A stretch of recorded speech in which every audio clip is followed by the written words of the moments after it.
Yo, what's going on, everybody? We got week 13. It's Mellow DFS, man. Coming to you live and direct, man. Shout out to everybody, man, on the stream. Anybody, yo, please share the stream. Look, we're going to week 13. We got a lot of news happening as we go along with these plays. Please subscribe if you're new, man. If you're new, yo, let me know in the chat. Let me know who's on. But let's get right into it, y'all. I ain't trying to be too much into tonight. You know, I got a lot of things going on. Sorry I couldn't get the UFC slate going. You know, took pictures with the family. You know, we have our little Christmas photos happening. Got a little baby girl right here, my little joy, my princess. We got Olivia. Say hi. Look. Say hi. Ooh, look. Look at the camera. She don't want to look at the camera. She watching TV. It's all good, man. Let's get right into it. As you can see, draft dashboard tools on my right? $1 up to 30 days, y'all. Great tool, easy to make lineups. You can export your lineups up to 150, whatever you want to do with your lineups. But any questions, y'all already know. Please feel free to let me know in the chat, and also just in general, you can hit me up on my Twitter. It's down below at Malorama, y'all. So definitely check that out, y'all. Love y'all. Let's get right into it. Who's already on the chat? Let me know. Let me know what's up. But anyways, you already know we're gonna get right to each of my favorite plays. You can see my top plays for cash and NGPP for each position. All right. So you already know. All right, let's get into the quarterbacks. All right, let's get into the quarterbacks. Just a moment. Let me load it up real fast. Alright, we're going to go with the Kobe's. Let's see, quarterbacks. Let's get into the quarterbacks. Who's with me? Let's see. Alright. A lot of people on. We got 3 people on. That's what's up. It's all good. I just want to take this time to be able to give you all my plays all in one sitting. I don't like to do chopped up videos. I like to knock it all out in one video in the stream. So that's how I do it for NFL. Let me know how y'all did for the week 12. Let me know how y'all do. You know. All right, so let's get into my first spot here. We're gonna go with my first play. I'm gonna look at Taysom Hill. All right, now looking at Taysom Hill going against ATL. You know, last go around when he faced him, he had 25 fantasy points last go around. He had 2 touchdowns, 2 rushing touchdowns as well. No touchdown passes, no interceptions, 233 yards in passing. He was doing his damn thing, y'all. His first time. I mean, it was $4,800 that time around, but now he is $6,300. I honestly don't really see it as much of an upside as a 4.8 tag like last go around, but still a nice spot overall. Now ATL has been actually playing better in the last 4 games, only averaging 21.2 fantasy points when at home in the last 4 games. But overall for the season, they allowed 306.9 touchdowns, 306 passing yards, 2 touchdowns a game. But you know, they've been doing better in the last 4. But just overall for the season, they have allowed 2 touchdowns a game, 68% completion. Now, this is the way I'm gonna target this type of game, especially the game script. They might go back to how Taysom Hill dominated them. It was 24-9 that game. Now Taysom Hill, he's more likely gonna have to throw the ball more often in this play. You know, they might try to do some different type of blitzing options to where it's going to force this guy to throw the ball. And one guy in particular that's going to have a great game, I feel like Alvin Kamara is going to be a great play to definitely help out with the dish passes, especially on a type of defense, just a defensive game with Atlanta. But nonetheless, Taysom Hill, great spot. Even though he's 6,300, I feel like he would be a cash play. knowing what he done last go around. But 6,300, I don't really see much of an upside here. But I still like Taysom Hill in the spot for today. All right, well, not for today, but for this week. All right, so let's look in. Let me go ahead and put him down as a nice little cash play. All right, go cash. You'll see right below. Hill will be my first cash play. All right, looking to a next spot here. We'll look into Kirk Cousins. All right, love Kirk Cousins, and that's the thing about Kirk Cousins. He's only $100 more in this play against Jacksonville.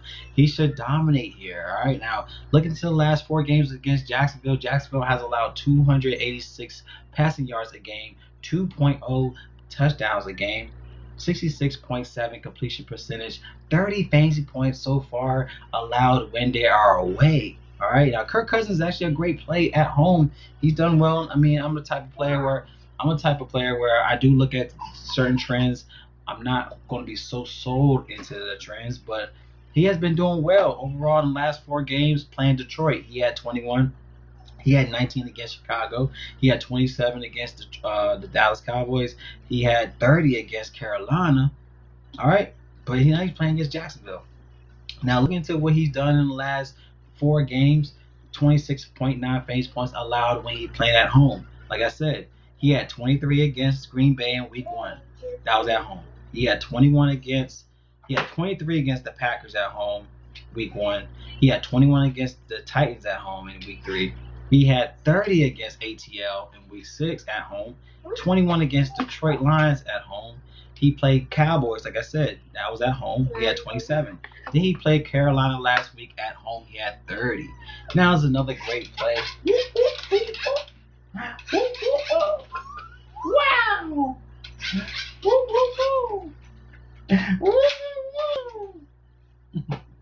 But like I said, this is another great matchup for him, as you got 2 great receivers back in this line. They got Adam Thielen back in the lineup, and they both in smashing spots for him.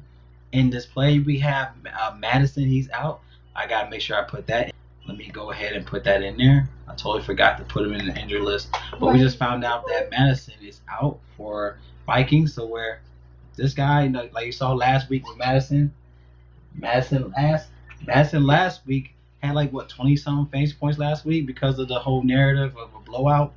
So knowing that he's out this week, I mean, he's going to cook it up. He's going to cook it up this week, y'all.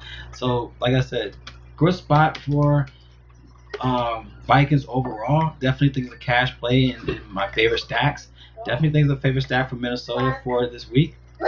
So I have him as a favorite stack. As you can see below me, favorite stacks, Minnesota is a great spot here. So, whoa, that's a puppy. Woof, woof, woof, woof, woof, woof, woof. Woof, woof, woof, woof. But as you can see, y'all, great spot overall for him. Kirk Cousins, great play. He had 27, 20, 27, 30 in the last 2 home games. Like I said, great game overall for him. Hopefully he's do justice in this play. He's only $100 more as well. So he's only $100 more than Hill. And I feel like you get a better upside as well with Kirk Cousins. All right, so love this play for Kirk Cousins here as another cash play. But nonetheless, a good one overall. All right. Let's go to our next spot here. Next spot, we're going to look at Mitch Trubisky going against the Lions. Now, this is a good spot for Mitch. Last go around, he had to throw the ball against Green Bay. It was 25-41. Even though it was a dominant play, this is where he had to. He was forced to throw the ball more. Allen Robinson did justice with him last go around against the Packers. Now he's going against the Lions. They averaged allowing 296.5 passing yards a game in the last 4 games. 2 passing touchdowns allowed from the Lions so far for the season. 68.7 completion percentage to opposing quarterbacks as well. They do allow 22 fantasy points a game allowed to opposing quarterbacks, but they actually played better when away. So they averaged only 18.6 in the last 4 games, but 19.9 so far for the season. Now, Mr. Trubisky is 5,400. Still think he's a good spot, knowing that if they're forced to throw the ball. But, we got David Montgomery. That's also a great play for the running backs in this spot, especially against Detroit's running defense. This is a great play for David Montgomery here, to where Mr. Trubisky could be, he's 5,400. But if you could see him give you 20, still overall good spot for him if he could do justice in the pass route. We're not sure about Mooney, if Darnell Mooney is going to play or not. So we got to keep tabs on that, because if he's out, we have a good looks with Anthony Miller that he's a great value play overall if Mooney is out. So we got to look into that. But overall, I do like Mr. Trubisky as a nice little GPP play. You want to look into the Bears here. All right, so love this spot here for GPPs only. So Mr. Trubisky. All right, let's go to our next spot here.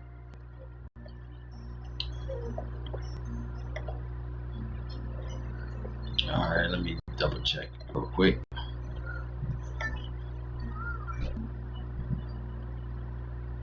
All right, let's go to my next play. All right, we got Ryan Tannehill. All right, now Ryan Tannehill, he's up there with a 6K range.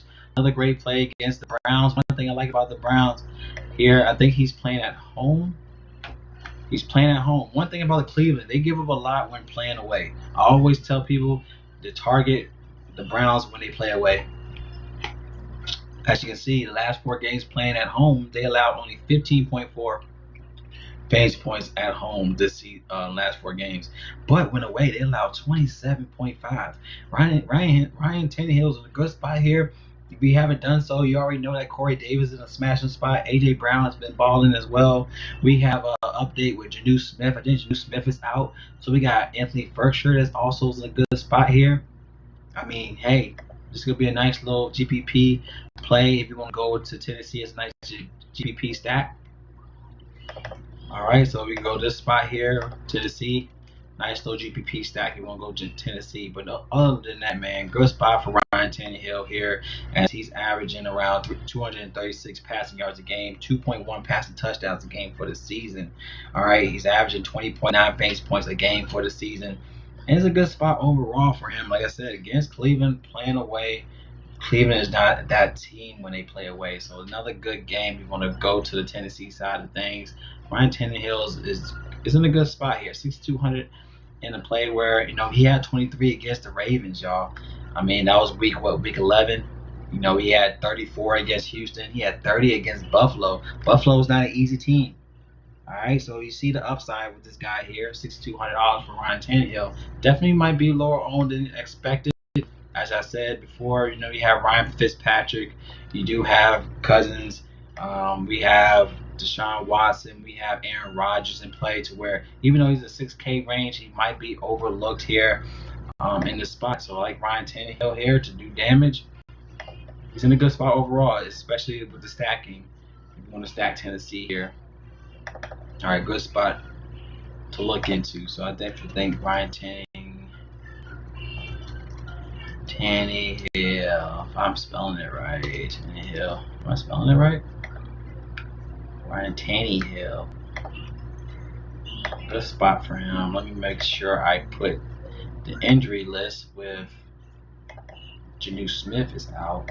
So Madison's out. We got Tennessee. We got Janu Smith. Smith out.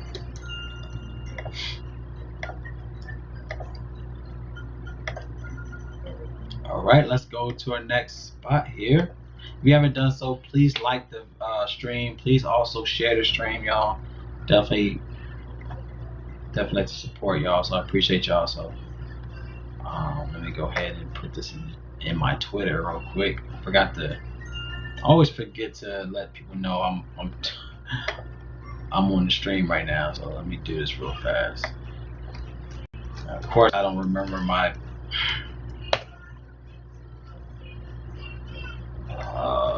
course, I don't remember my Twitter password. Uh-oh. I don't remember my Twitter. Uh-oh. Yeah, I think I forgot my Twitter. All right, just a moment, y'all.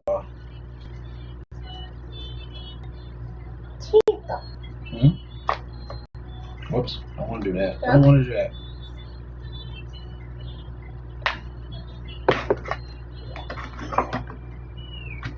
Let me go ahead and share the video. What are you doing, baby girl?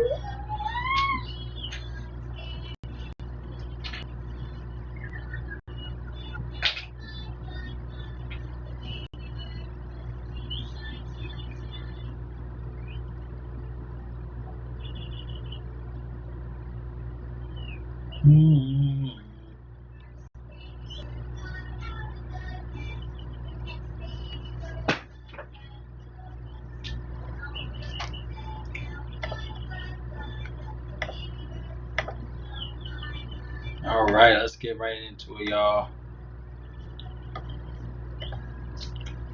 All right, let's keep it moving. Let's keep this thing moving. Next play we have Phillip Rivers going against Houston. We're going to go against Houston. We know how Houston roll, and he's only 5,900 for Phillip Rivers. You know, he had 19, 22, 19 in the last 3 games. It's still a good spot for Phillip Rivers as he's averaging 270 passing yards a game, 279 in the past 4 games with 1.5 passing touchdowns a game, averaging around 40 pass attempts as well. Now he's averaging 16.1 fantasy points when playing away. Going against Houston allowing 1.8 passing touchdowns a game, 21.1 fantasy points allowed when at home. And even in the last 4 games at home, they're allowing 22 fantasy points. So 5,900 for Phillip Rivers, and where he could do damage here. I like this play for Phillip Rivers. If you want to pivot, you know, you'd definitely be a low-owned guy here. I think one of the best corners for Houston is also out here, where you get some good plays with Phillip Rivers at 5,900. You know, so I like this spot for him at this price tag. You know, and he's done well, especially with his price tag. He had 22 against Green Bay in Week 11. He had 29 against the Bengals. He had 22 against the Lions, 20 against the Jags in Week 1. Overall, good spot. And like I said, going against Houston to where he more likely going to have to throw the ball. I also like Jonathan Taylor as well as another good play where you have to attack Houston's with the running game. I mean, he has a backfield. You have Naheem Hines also in play. So good spot for him and a spot to look into. So definitely want to go with Phillip Rivers as a GPP play only at 5,900. You know, he's a guy that he can give you a good upside here. In a game where he's more likely going to be forced to throw the ball a lot more. So definitely want to consider that play here. Let's look into my favorite plays. Go into the GPPs. Like this play for Rivers and GPP.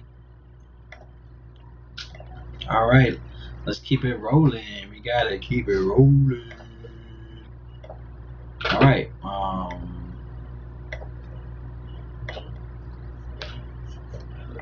Next spot. I'm thinking Ryan Fitzpatrick is playing. I gotta double check, man. I think Tua is questionable to where he's. So Tua's agent sounds like Tua's going to play. We shall see. So we got status that Tua might play. So Fitzpatrick, I have to double check if he's going to play because I definitely like him in this spot if he plays against the Bengals. But we got a guy named Mike Glennon at 4,800. Mike Glennon, I told y'all about Mike Glennon last go around. He did have 18 fantasy points last game against the Browns. He had 2 touchdowns that game. And like I said, he played Cleveland, went away. That's what I'm saying about Cleveland. They're not a good team when they away. And as you see, even a guy like Mike Glennon balled out against them. Even though they lost by 2 points, but nonetheless, 4,800 for a guy that could do right. And then going against the Vikings, where, like I said, he's going to be forced to throw here against the Vikings because you got Cook You got Thielen, you got Jefferson in the mix. This team is going to be blown out to where Mike Glenn is going to have to throw the ball.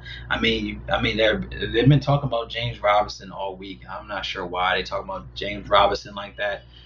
Like I said, James Robinson is more likely going to be in play in the first half, but if they're getting blown out, he's going to be forced to throw the ball more. And this is a team where Mike Glenn, if you want to look at him at 4,800, it's a great game. It's a great play to look into if you want to get some upside at 4,800. If you need some savings, if you do need some savings, 4,800 for a guy that could give you maybe 20 fantasy points. Bless you. 20 fantasy points here. Bless you, baby. 20 fantasy points. Going against Minnesota, they allowed 2.1 passing touchdowns a game, 270 passing yards for the season, 21.9 fantasy points allowed to win at home, 23 for the season. But nonetheless, if you want to go Glennon at a nice little cheap play at 4,800, definitely something to consider here against anything against Minnesota. Like I said, he's going to be forced to throw in this type of game because of the fact they might get blown out here. All right, like overall, they could get blown out here to where he's going to be forced to throw the ball as much as he don't want to. He's going to have to, especially if they're going to be down by 14 or 21 points. All right, so I like this play for him here.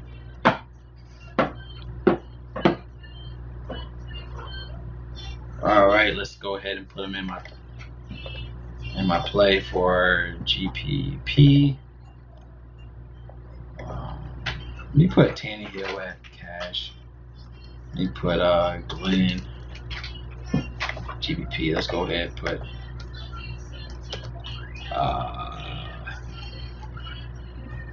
Tannehill at cash. Glenn GPP.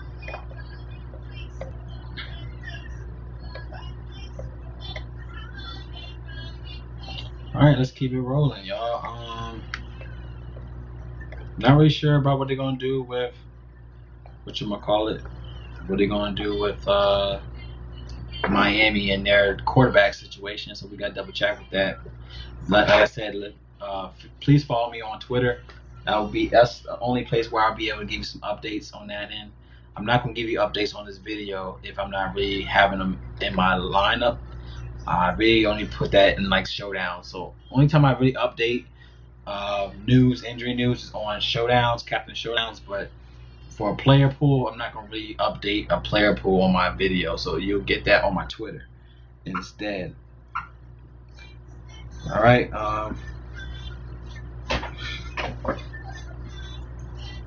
Just a moment.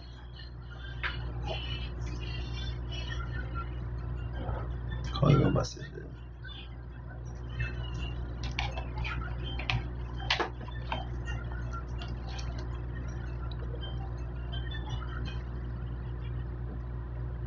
smoke a coil. Let's go.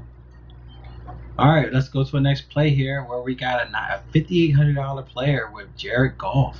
I'm real surprised why he's $5,800 going against Arizona. This is a division game. It should be a good game overall. Like last time he played against Arizona, he had 28 fantasy points in the last two games against Arizona last year. All right, he had 2 touchdowns, 424 yards last year, y'all. He had 3 touchdowns, 339 yards. So he's averaging 28 fantasy points in the last 2 games against Arizona. Jared Goff could be definitely definitely low on here. In a good spot.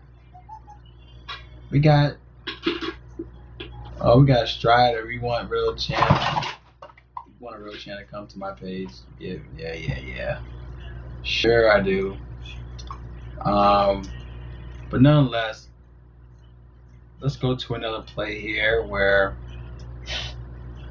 Jared Goff here, like I said before, 244 passing yards a game, 1.6 touchdowns a game, 23.6 fantasy points. Good spot to look into if you want to look at Jared Goff, y'all. So love this play for him. Let me go ahead and don't need no negativity on my channel, y'all. Like, come on, man. Let's see.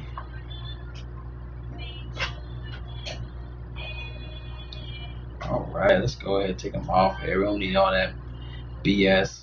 Let's keep it moving. All right.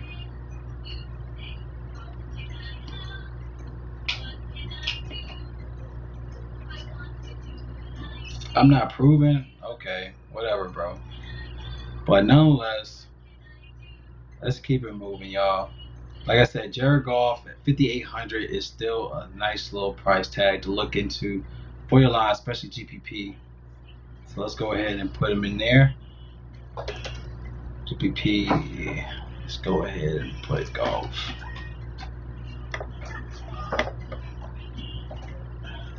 All right, let me double check everything.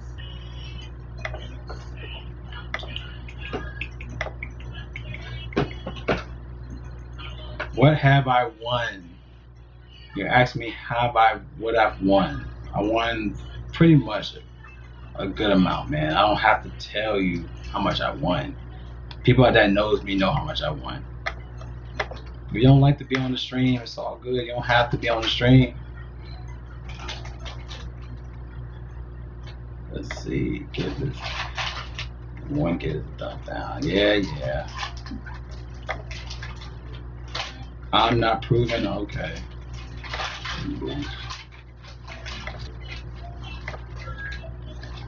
We don't need that negativity on here, man. That's what's funny about it. There's no point in being negative. If you don't like my advice, it's all good. No point in putting negativity on it. All right, let's keep it moving.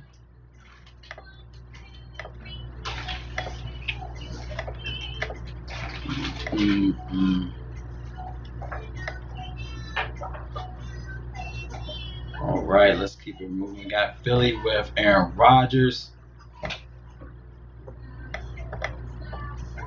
Okay, so we're looking at Aaron Rodgers here. Aaron Rodgers, 6,800. Yeah, 26, 27, 29 in the last 3 games. Now, going against Philly, which he has done well against Philly for his career. In the last 3 games, he did have 32, 26, 30 in the last 3 games against Philly. He's averaging 281.8 passing yards a game, 3 touchdowns a game. Averaging 288 passing yards in the last 4 games. As you can see, he played Chicago, 26, Indiana. He had the Colts, 27, Jacksonville, 29, San Francisco, 30, 32. Now he's going against a Philly defense, which Philly's defense has been showing out so far for the season. 15.8 fantasy points allowed so far for the season against quarterbacks. 16.5 so far playing away in the last 4 games.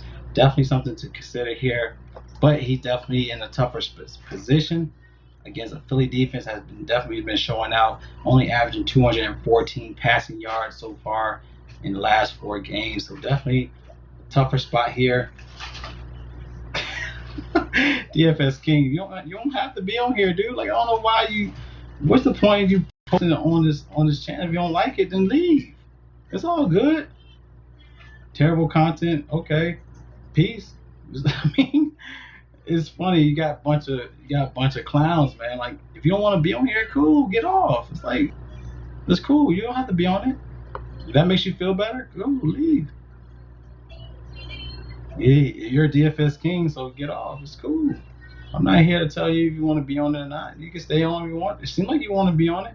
You can leave. But anyways, Aaron Rodgers is definitely in a tougher position than normal, but like, he's an elite type of quarterback. I mean, he played the Colts. He had 27 against the Colts. He played the Bears. He had 26 against the Bears. Like, these are tough defense. Even the Niners, 32. So he's still in a tough spot, but 6,800, you want to look at Aaron Rodgers is a good spot if you want to looking for a cash play. Good spot if you want to look for a cash play here. So Aaron Rodgers, I'm more likely not going to have Aaron Rodgers at 6,800, but you can look elsewhere. All right, let me see, double check. Make sure I have everybody for quarterbacks. I think I'm done with the quarterback spot. Let me go into the running backs.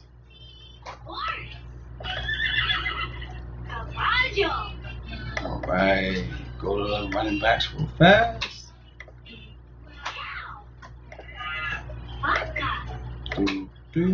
Sheep. Oveja. Horse. Caballo. Let's go ahead. Cow. Vaca. Sheep. Oveja.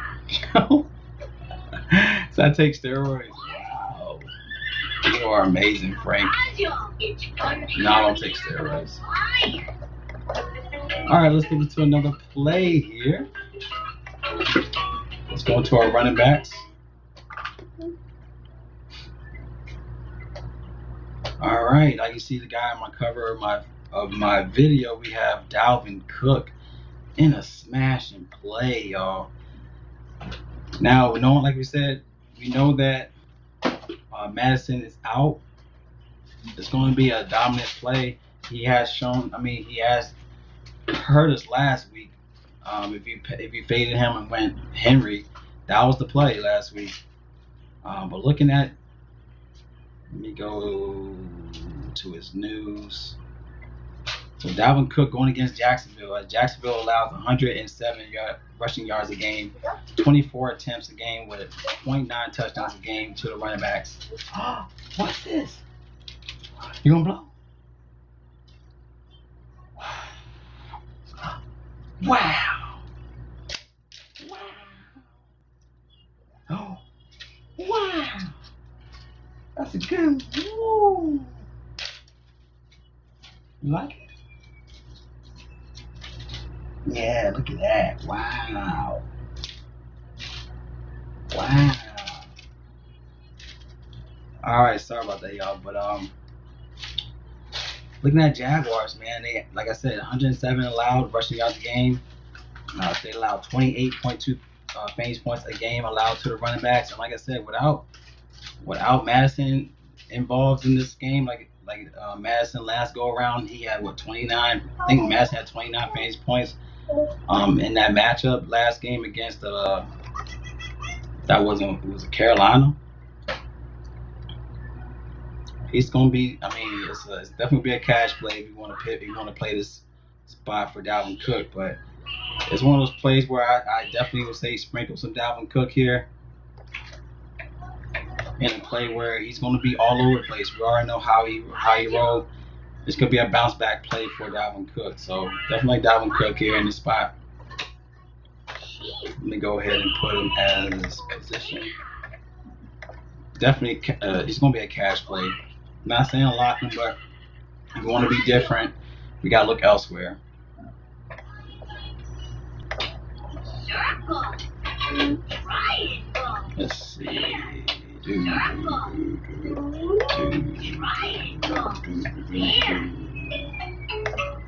Quadrado. Circle. All right, let's keep it moving. Triangle. Quadrado. Whoa. Now we got David Montgomery. Like we're talking about David Montgomery this play around. We got David Montgomery at.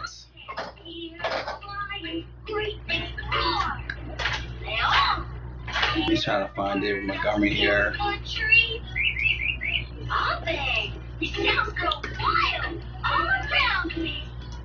David Montgomery for $5,500 on Draftkings is definitely a steal price. And then I think he's 62 on FanDuel. Overall, great price tag. Overall, great play against Detroit, as Detroit allows 33.2 fantasy points allowed win away so far for the season. 116 rushing yards allowed for the season. 1.3 touchdowns allowed. He's averaging around 14 carries a game. 3 touchdowns for the season. He did have a touchdown against the Packers last game. David Montgomery is definitely should keep this flame going against Detroit. 5,500 for a guy that can give you good upside here. Definitely like this play for him. David Montgomery at 5,500. Definitely scripted for him to be the ball out in this game against Detroit. So, especially with a Mr. Trubisky that hasn't really proven himself for the season, he might have to rely on David Montgomery to make some good moves here. So, let's go ahead and we got a lot of trolls on the chat. Was all good, man. I'm not here for that, y'all. This is funny, but I'm not here for that. We're not here for the negativity. You don't like it, you don't have to be on the chat. It's cool. Let's go.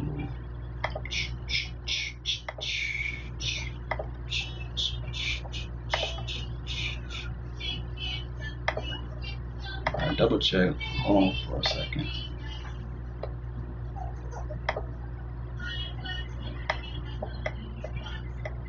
Alright, we're not allowing no negativity. There's no point for negativity, y'all. It's like, come on now. It's all good though. Alright, let's keep it moving. So we got 5,500 for Montgomery in a great spot here. Great value play for him also. Definitely think that he'll be a great upside. So Montgomery for GPP. Good spot for Montgomery. And I play against Detroit. Alright, let's keep it rolling.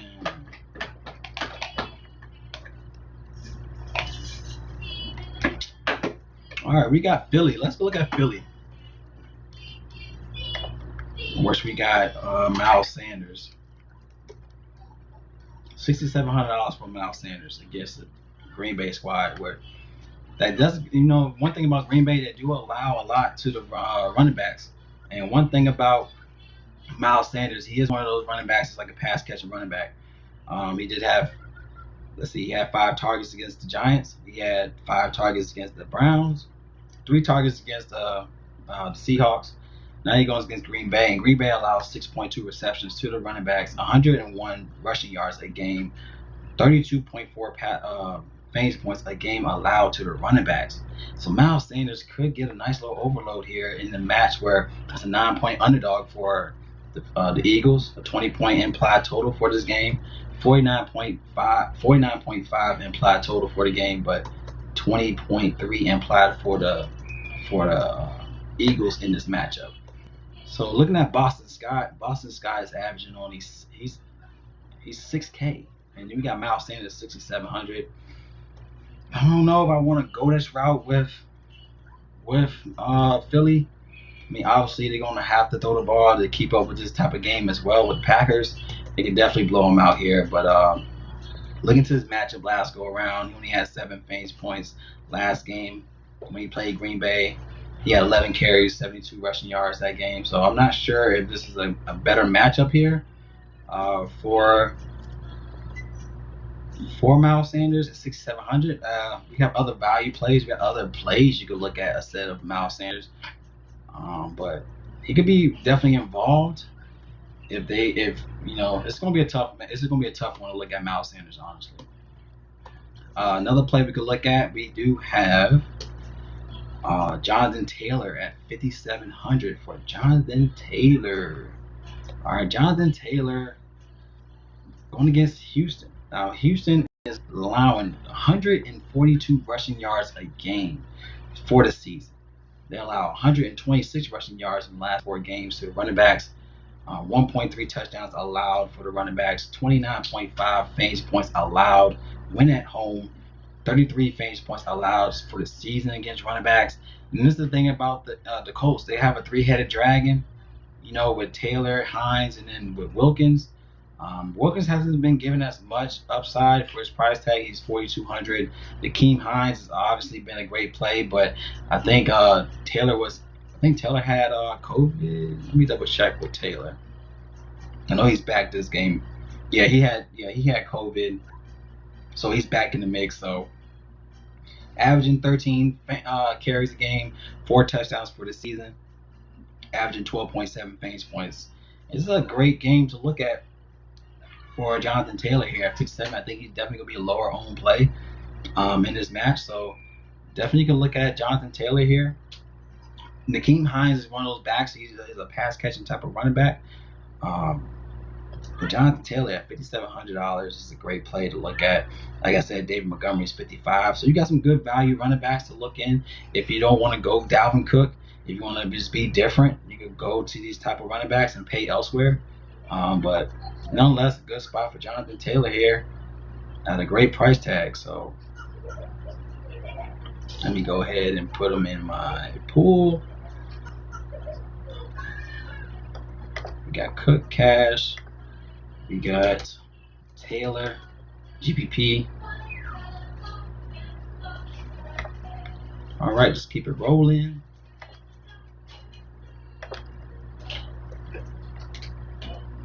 All right, now we got Frank Gore. Whoa, what's this? What's this? Yeah. Yellow? Yellow. Good job, baby. Wow, it's a package. Yeah. Whoa. You got the package? Mm-hmm. Whoa. That's the package? What do you want to do with the package? What do you want me to do with this? I'm sorry, I don't know what to do with the package. I don't know what to do with the package. You know what to do with the package? I don't know what to do with the package. What's up, Wyatt? What's up, G? Think about Wayne Gallman. Are you going to go Jarvis? I was looking at Jarvis Landry. We saw what he did last go around. We'll get to that play with Jarvis, but I definitely think Jarvis is in a good spot here once again. So you're going to go Jarvis Landry. I think he'll be lower on once again too. So Jarvis Landry's in a good spot. I didn't look into Gallman as of yet. I was going to look into Frank Gore at 4,400 for Frank Gore. Now, like, he had 15 against the Chargers, 12 against Miami. It just seemed like, I mean, who knows what they're going to do with Jets, y'all. But going against the Raiders allowed 28.9 fantasy points to the position for the season. But he's not a type of, one thing that they don't allow is, like, they only allow 93.5 rushing yards a game. But I'm trying to see, is he a type of running back that could get, like, passes from the, from the behind the line? I'm not really sure that's the way you want to attack the Raiders, is about behind the line type of passes. Because they allow 5.8 receptions to the running backs, but they do allow 1.2 touchdowns a game. So you're going to look at Frank Gore at 4,400. Don't really think you have to pay that low for Frank Gore. I'm not really looking at Frank Gore like that. So let me look into Gallman. Like you stated, you wanted to look at Gallman, so let's look into him real fast. Now, going against Seattle, definitely in play for Gallman, y'all. Averaging 10 carries, 6 touchdowns so far for the season. He has 5 touchdowns in the last 4 games. He had a touchdown against the Bengals, 2 touchdowns against Philly, a touchdown against the Washington team, a touchdown against the Bucks, a touchdown against the Eagles. He's been balling, y'all. So Gallman at 5,600 is definitely in play here. As like I said, this is going to be a game where, I mean, it's a 10-point underdog, 10.5 underdog for Giants. I don't really know if that's the thing. If they get blown out, but Gallman is their guy, you know. Looking at Seattle, they do allow 6.6 receptions to the running backs, 0.9 touchdowns a game, 27.7 at home to the running backs, 30.2 in the last 4 games to the running backs. Gallman at 5,600 is in play. Funny because my daughter is 3. She does the same thing when I'm building lineups. Yeah, she does. Hey, man. But yeah, hey, I gotta do that for her, man. Shout out to your daughter, man. She be 3. My daughter will be 2 on the 29th. And my daughter she'll be 2 on the 29th. But it's crazy how they grow up, man. They grow up fast. But I like Gallman. I do like Gallman here. We got some low owned plays. Hey. 5,600 for Gallman, that is giving you, I mean, he's for $5,600 for a running back that's giving you 3 times value, almost 4 times value a game. I mean, Gallman is definitely in play, y'all. So yeah, good play, good look with Gallman. I definitely think he's gonna be low on. I think he's definitely low on. A lot of people's gonna look at Cook, Chubb. Like I said, I like Taylor. Gallman definitely in play, bro. So I like this play for him too. So that's a good call for for Gallman. He's definitely gonna be low on. Gallman, GPP, good spot here for him. All right, let's keep it moving. Wyatt, good play, bro. Good look into that, but definitely a great play.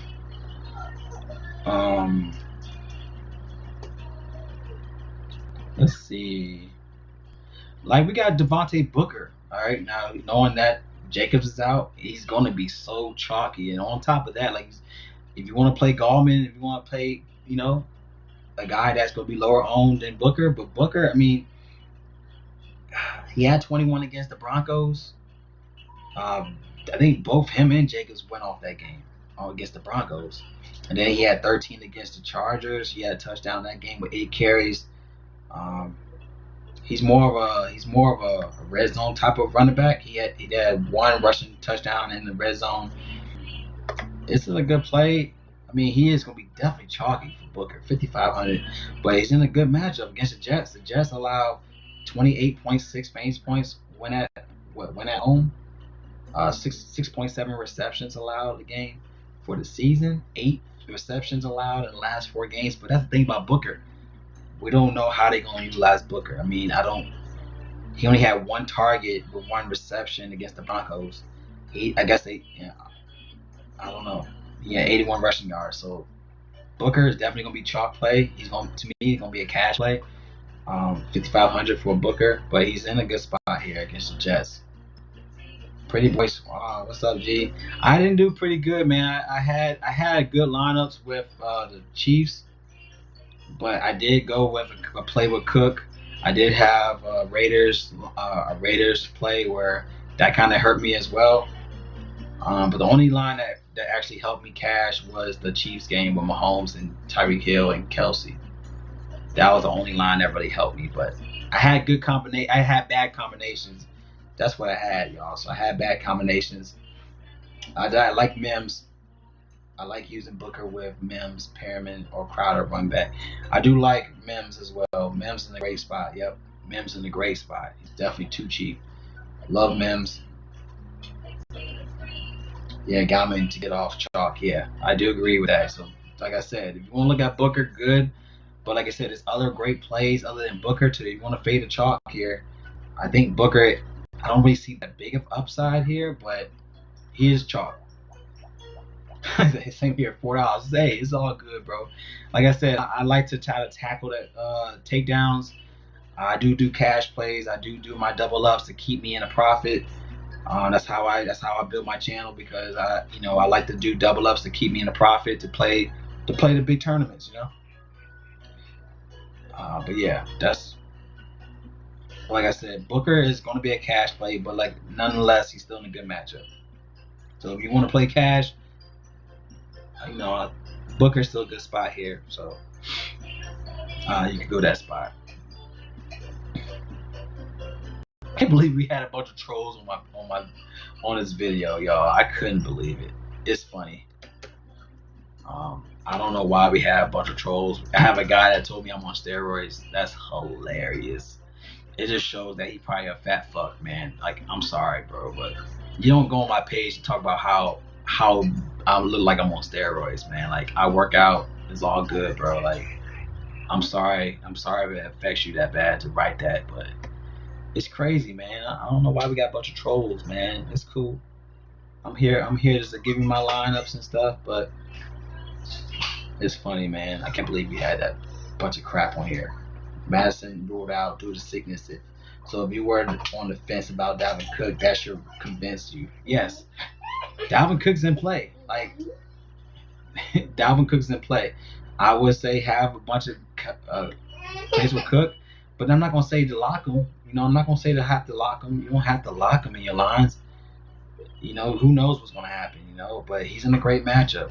A great matchup, But a lot of people's going to flock to Cook. Like, that's one thing though. You could follow Cook, and he could give you a 40 to 50 fantasy point game like he did before. Like, he gave you 40, 50 fantasy points before. So you see the upside, you see the ceiling he could give you. So I would say, yeah, have a bunch of plays with Cook. but also have some plays around Cook too. Like, you know what I'm saying? Like, be smart with it too. Be smart with it. Don't, if you know the chalk is gonna go to him, have a couple plays without him. Just to be different. It's okay to be different. So let me go ahead. Let me put Garmin. I do like Gore. I do like Gore as a nice GPP play. He's cheap, 4,400 for Gore.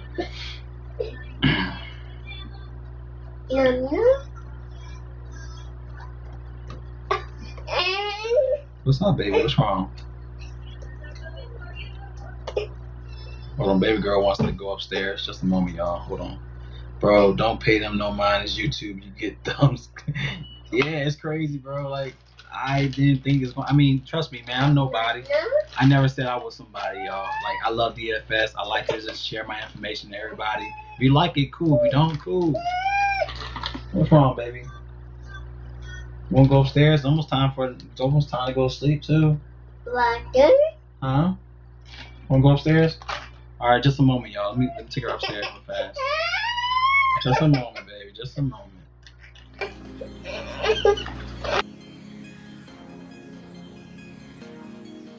Mellow beat.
Mellow beat.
Mellow beat.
I give my daughter a bath. Sorry about that, y'all. Sorry about that. Y'all still be on the chat, but let's get right into it, y'all. Not sure how long I'll be on here because my daughter has to go to sleep, but I want to still get this to y'all real fast before I go. Let's see if I can find some more value.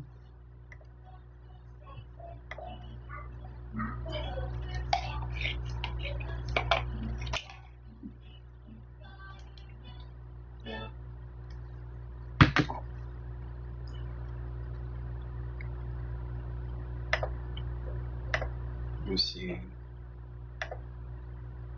Julian, what's up, G? How you doing, bro?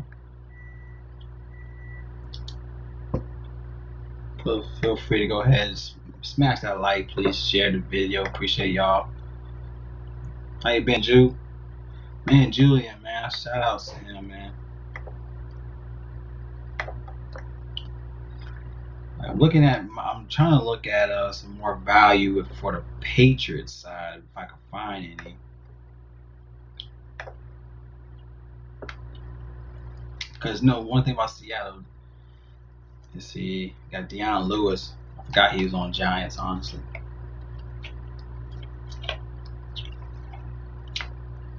Damian Harris against the Chargers, 5,200. One thing about Damian Harris, he didn't really have a good game against Arizona. We had James White doing the work, But that's the thing, though. James White might be another play here because, Chargers. One thing about the Chargers, they do give up around, they give up 6.1 receptions to the running backs, 100 yards a game to the running backs, 120 in the last 4 games, 30.2 fantasy points allowed at home so far in the last 4 games, 1.3 touchdowns. Now, James White is one of those players where he's a pass type of running back. He had 14 against Houston. He had 15 against the Cardinals. He had 9 targets last game. He had 9 targets against Houston. He had only 1 for 1. He was 1 for 1 against Arizona, but he had 2 touchdowns. So I guess it's more so he had 2 touchdowns. That was a red zone touchdown. So $5K for James White. That it's finally that I know I think he had a pass, and I think his brother passed away, in which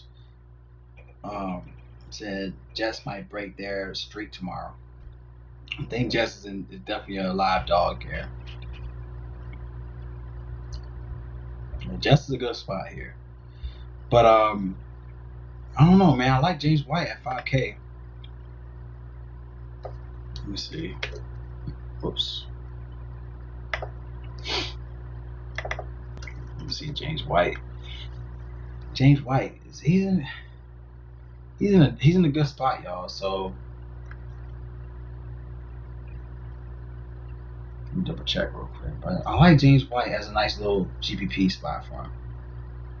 I'm not sure what y'all think about that, but James White, he's just a player that he could be all over the place, and that could be his stride right there,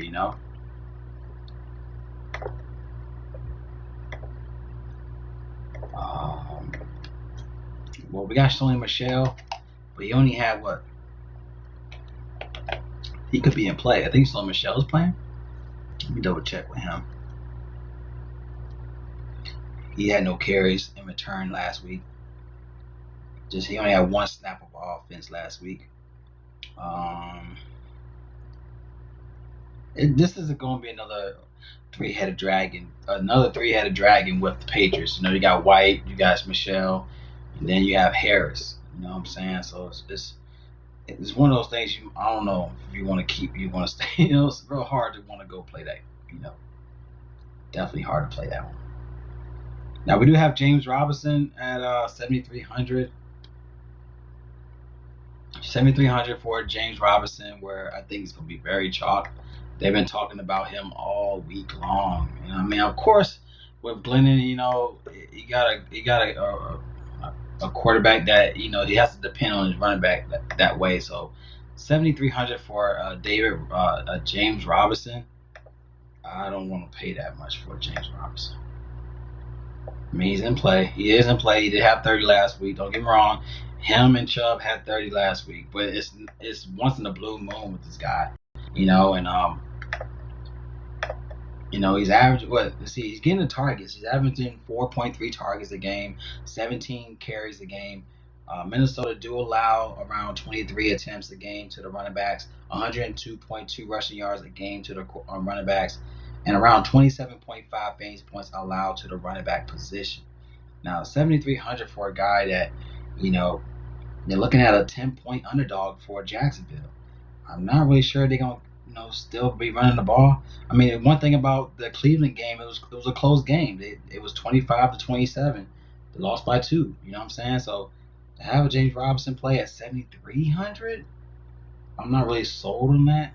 And I think a lot of people is going to be biting on this play.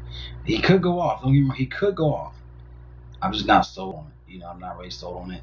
He was so used to having like 16s, 16 fantasy points. He had 16 fantasy points against Houston. Out of all teams, he had 16 against Houston. He had 16 against the Packers. Those 2 games, he should have definitely been balling out in those 2 games. He had 15 against Detroit, 11 against Houston in Week 5. I mean, he had a couple games like, the Titans, he had 24. Miami had 31. Chargers, he had 35. But this is definitely an iffy game. I don't know if I would go this route with him. As we already talked about a few guys already that you could play under 7K. You could save 2,000 right there. He's in play though. I mean, if you want to play Jacksonville, you want to stack Jacksonville with Mike McGlennon and James Robinson. Of course, you got like Cole. You got Chenault. Those guys. Shark. I mean, yeah, you got Shark back. Is Shark back? I guess you could go that route. But I'm not really sold on James Robinson. Jacksonville underdogs on the road. Definitely, that is true. Just looking at it, it's just, I don't know. Especially with a quarterback you really don't know what he's gonna do with the ball. He might be just more likely to give the ball to James Robinson a lot. But if they're down by a lot, especially against Minnesota, if they're down by a lot, he's gonna be forced to throw the ball more. To where James Robinson is not gonna have much of an upside after that. So I got to take that in consideration too. But he's averaging 23.8 fantasy points in 5 high scoring games. But they're looking at a 51 implied total here, 20.5 implied team total. So it's iffy, y'all. It's definitely iffy.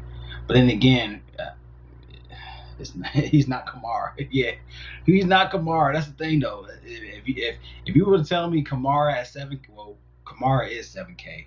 You got 7K for Kamara. Why would I pay 773 for a Robinson when you could pay a 7K for Kamara? And I love Kamara. Michael Anderson, he does catch his passes, but okay, let me look into the stats of him catching passes. I mean, he caught 6%. He was 5 for 6 against Cleveland. He was 2 for 2 against Pittsburgh. He was 2 for 5 against Green Bay. He didn't catch anything against Houston. He was 4 for 6 against the Chargers. Yeah, so I guess you can say that he is a pass. Yeah. He's averaging 4.3 targets a game. He's averaging 3.3 receptions a game. I honestly, I'm safer playing Kamara at 7K. If you're right. You are right, but Michael is right. Robinson will be involved no matter the game script. I agree with you on that. But my question is, would you play Kamara or would you play Robinson? Would you play Kamara at 7K? And I like Kamara in this matchup against the Falcons. I definitely like Kamara, especially if my thing about this game where the Saints, of course Atlanta is going to find a way to have Taysom Hill to throw the ball. They're going to try to find a way for him not to run the ball, to force the ball. to throw the ball. And I think that's where Kamara is going to be in play. But yeah, you're right. I just feel like he's very chalky. But like you said, I think you are right about him being involved. But when I play him, I'm not going to play him. I will say he's cash though. For his price tag, he's cash. For his price tag. All right, let's keep it rolling, y'all. I don't want to have y'all outs be on here so long, but I appreciate the feedback on what y'all was talking about.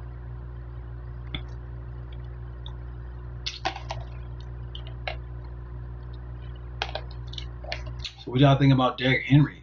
This guy's been balling. And I guess if you want to stay with the whole stack with Titans, Derrick Henry's in play. But he's like on another end, he's not he's not a passing type of running back. He likes to hit up the gut. $9,200 for him. You know, he was for the past 2 weeks. It's been him versus Cook for the last 2 weeks, and he's been prevailing in the last two. 23 against Baltimore, 42 against the Colts, and Colts is a tough defense, y'all. But going against Cleveland, like I said, anytime Cleveland is not playing at home, they are vulnerable. They give up 109 fantasy points. 109 rushing yards in the last 4 games at home. 28.7 win. 28.7 win away.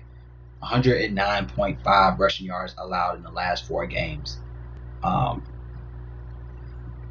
mean, this is a good play for them again. I mean, Derrick Henry 92. I mean, you cannot overlook this play. Definitely, like I said, like anytime Cook is so like, especially with Madison out, I mean, Henry's always been that pivot. Like, anytime you have Cook as an obvious play, Henry has always been the pivot from Cook. So definitely a good spot here.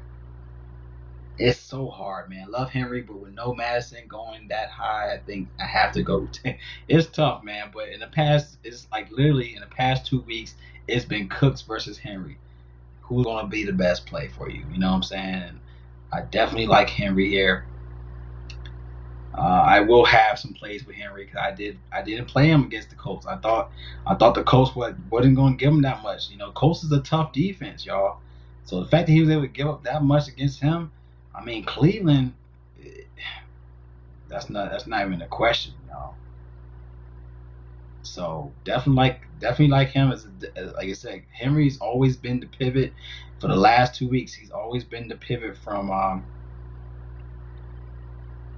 Cook, but I still think he's going to be high owned because of the fact that everyone knows that. I think everyone kind of sees that, and they're going to pivot anyway. But I will sprinkle both. I ain't gonna lie, I will sprinkle both of my lines. Fading both is not a bad idea. Like I said, it's going to be tough, but once we get to the receivers and see who the receivers, there are a few receivers that are very there are some valuable receivers to look at for your line. So I guess you don't have to go low in the running back. I guess you might have to. You could pay up at running back and pay down a receiver. But like I said, you got Thielen, you got Jefferson, you got Sharp, you got I think Calvin Ridley if Julio's out. We're not sure about that. We got a few guys, y'all, to look at. So Jones for GPP has 4 touchdowns. This dude, facts. So we got to look at Jones if he's playing, but we're not sure about that. We got Devontae Adams in the mix. We got a lot of guys. We got a lot of high end guys this week. All right, so let's keep it moving, y'all. I want to hold y'all. I want to knock this out for y'all for tonight. But I appreciate y'all with being positive. But being positive, y'all, I appreciate y'all, man. Because man, I this is my first time dealing with trolls on the chat. I couldn't believe that. People like, yo. People, I swear, man, I never thought people would be like that. But hey, it's all good. All right, let's keep it rolling though. Just a moment. I gotta give my girl a bottle for for my daughter. Just a moment, y'all. Just give me less than 5 seconds. Give me less than 5 minutes. I'll be back on.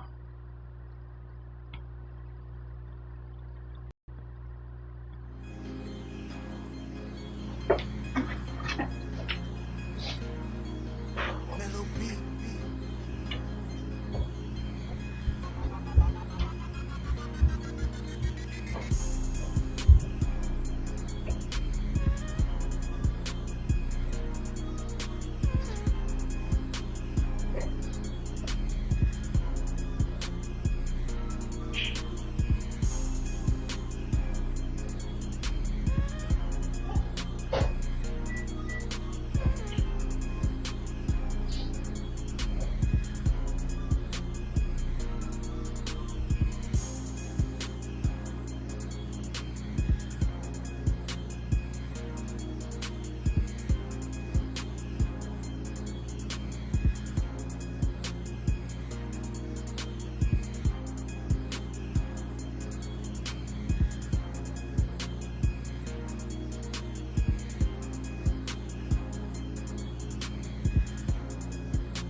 All right, y'all. Sorry about that.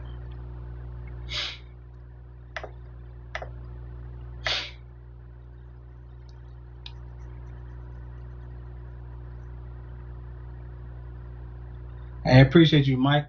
Appreciate you with that. I appreciate you subscribing, brother. Try to keep it low key.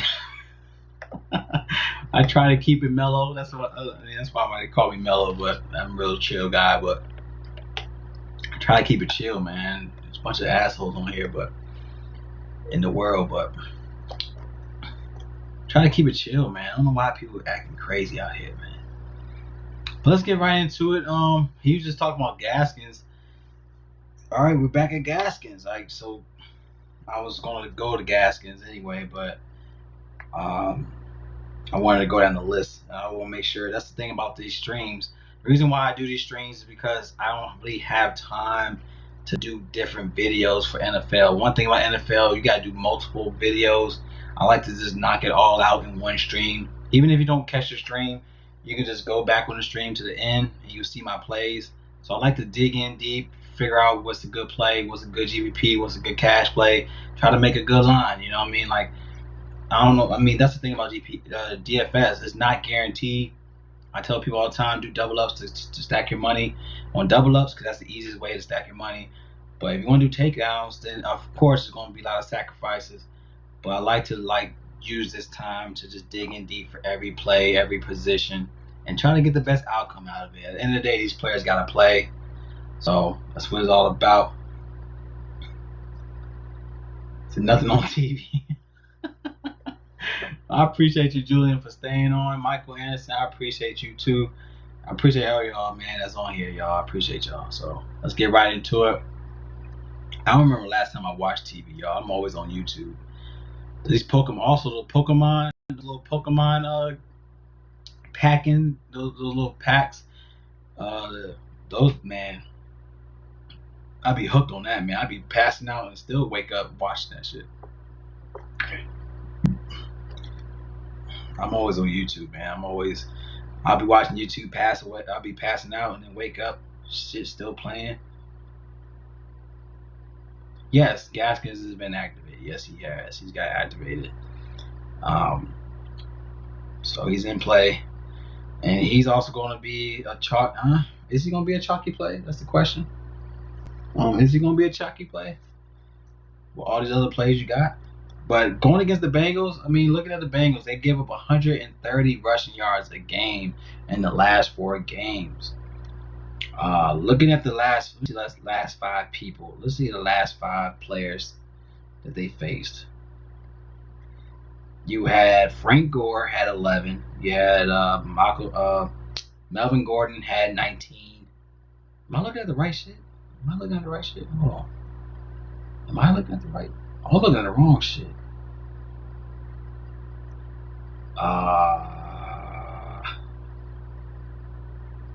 Hold up, man. Let me look at gas. And that's the thing about the Bengals, man. They playing away. Are they playing away? The Bengals allow 19.9 win away, but he's averaging 25. They give up 25. Hold on, I'm tripping. Let me double check. Hold on, let me double check. So Cincinnati's giving up 120 fantasy points a game for the season. 130 in the last 4. 25 fantasy points allowed to win away. 19.9 win away in the last 4 games. So it seemed like they actually playing better win away. And Gaskins, he's averaging 5 targets. This is another type of player that, he is a pass catching type of running back. He played against my Niners. I'm a Niners fan. He had 5 for 5 and a touchdown, 16 carries, He had 20 fantasy points against my Niners. He had 14 against the Buffalo, 15 against Jacksonville, 17 against the Giants, 14 against the Rams. And now you're going to play the Bengals. And the Bengals give a lot, man. We already know how. Let me double check. Let me see the last 5 running backs that they played. Bengals. Let me see Miami. So they gave up. Gallman had 18. Gibson had 17. James Conner had 6. Derrick Henry had 20. Kareem Hunt had 19. I mean, Miami has no available so Laird Gaskins will smash. Yeah, about 25%. Yeah, that.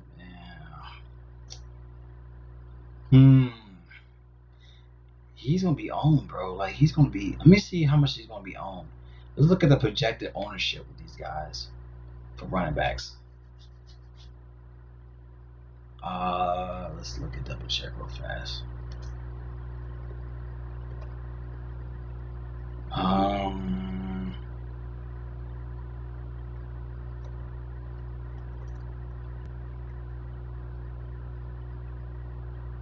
Why is it not showing? Okay, I bet I'm gonna say what the fuck.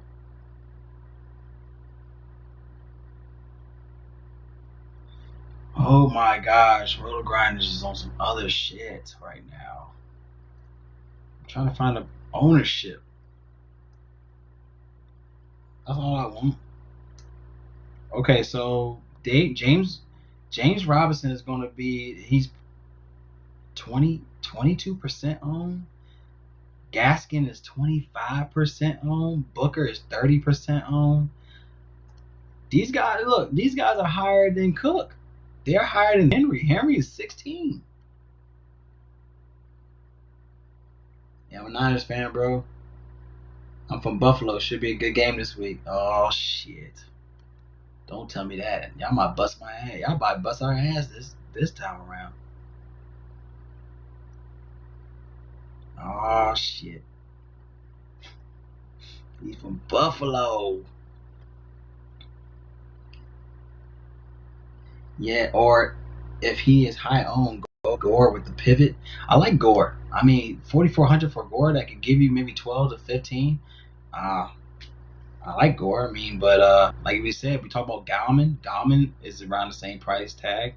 I'd rather go Gauman. You know, we talk about Gauman. Gauman is projected at 2.4. He's a 2.4 projection right now in ownership. Who else is 4.6? Nick Chubb is 4.6 for Nick Chubb. Who else? We talked about who else we talked about? Jonathan Taylor. He's 0.9%. 0.9% ownership. Who else we talked? We talked about a lot of guys, y'all, but as you can see, the highest guys right now is Booker, Eckler, and Gaskins. Montgomery is over Robinson. Montgomery is 24.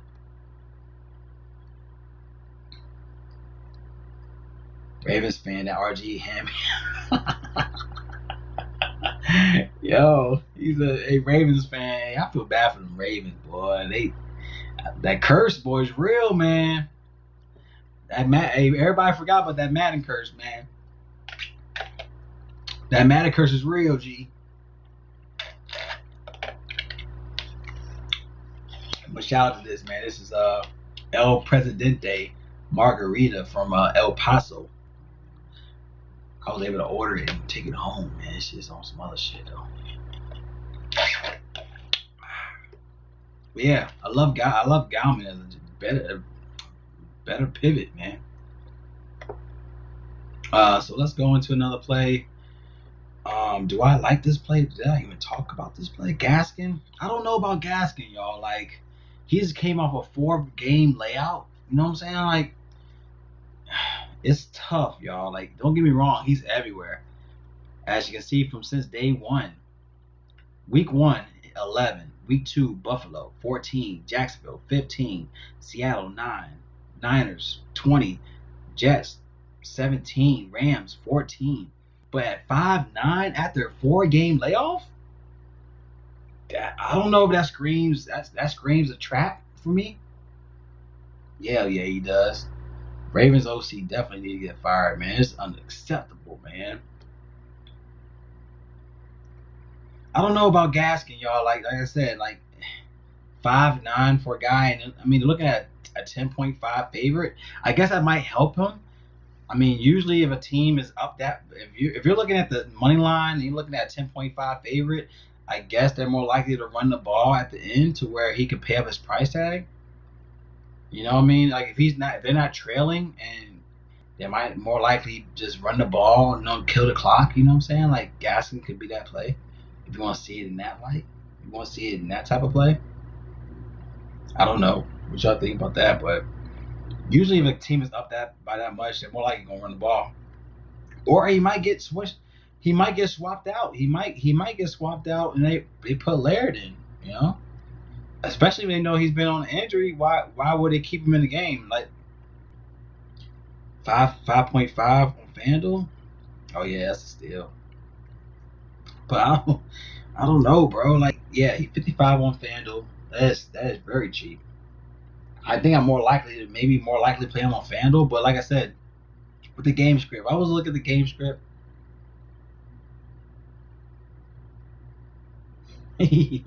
Michael, you never lie. We saw they need to stop going for cheap receivers and get player makers. Oh, you talking about the Ravens.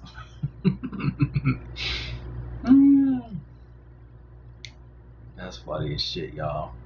But I don't know about Gaskin. Like I said, like if I look at the game script and let's say they up by a lot, they might swap out and put Laird in. You know what I'm saying? Like how they did with what's his name?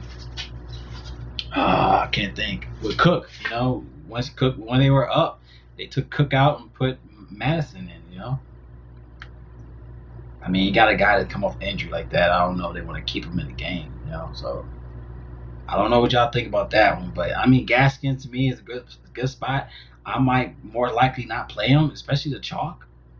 You're looking at what we said. He is 25% owned.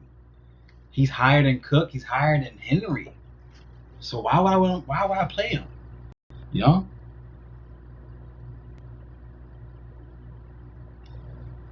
Why would I want to play him? You know what I'm saying? So let's keep it moving. I'm not sure about Gaskin. I like him, but that ownership is OD for a guy that's on a 4-game layoff. Let's go. Let's keep it rolling though. Let's see what else I'm looking at. Let me put Ahmed. He is doubtful, so let me go ahead and put him on injury list. We got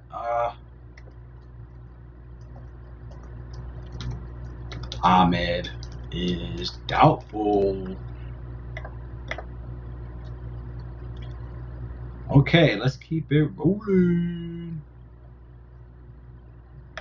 Yo, shout out to everybody on here, man. Appreciate y'all, man. Appreciate the positive vibes, man. I like people just chilling.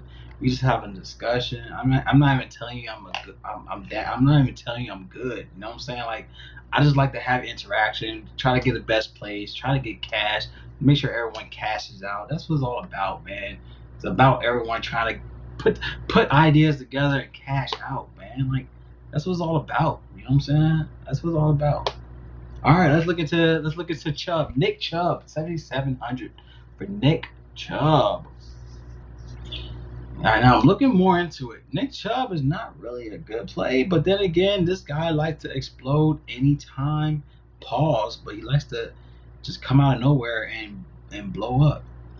Now, he did have a 29 against the Bengals, 27 against Washington, 22 against Houston, 30 against Jags.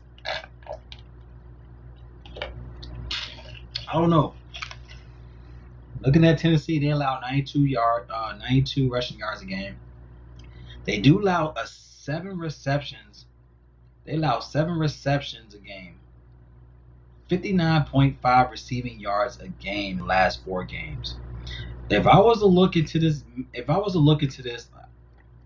should I go more so Kareem Hunt, knowing that Kareem Hunt is more likely the guy that he's more of a pass catching type of back. But that's the thing. They share the ball. You got Nick Chubb at 16 carries a game. You got Kareem Hunt at 14 carries a game. Like, these guys are hand in hand together. Like, it seems like the Cleveland Browns just run their team ever since Odell Beckham was out. They just run a team with Nick Chubb and Kareem Hunt back to back. Like, Breda and Washington out. This better be the week sleepers goes off. I never hit with sleepers. I hope sleepers go off. My sleeper this week is Kiki Cootie for Houston. I think a lot of people are gonna look at Brandon Cooks, but I definitely like Cootie at what he's at. I think Cootie's 3,500. I like Mims at 4K. I think like 4,100. Who else is a good sleeper? I like Tyler Boyd. Tyler Boyd could be a sleeper at 47. I think he's 4,700 for Tyler Boyd. But like I said, we got a lot of sleepers on it, and I think the sleeper plays is the receivers now. But I like Kiki Kuti. I don't know how to pronounce his name. Is it Kuti? Kuti?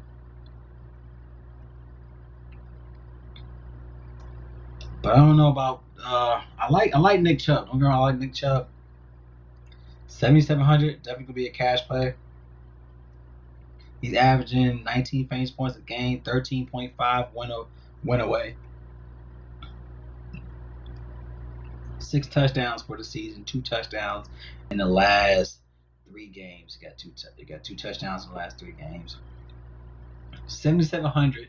He needs to give me at least 22 fantasy points, at least 22.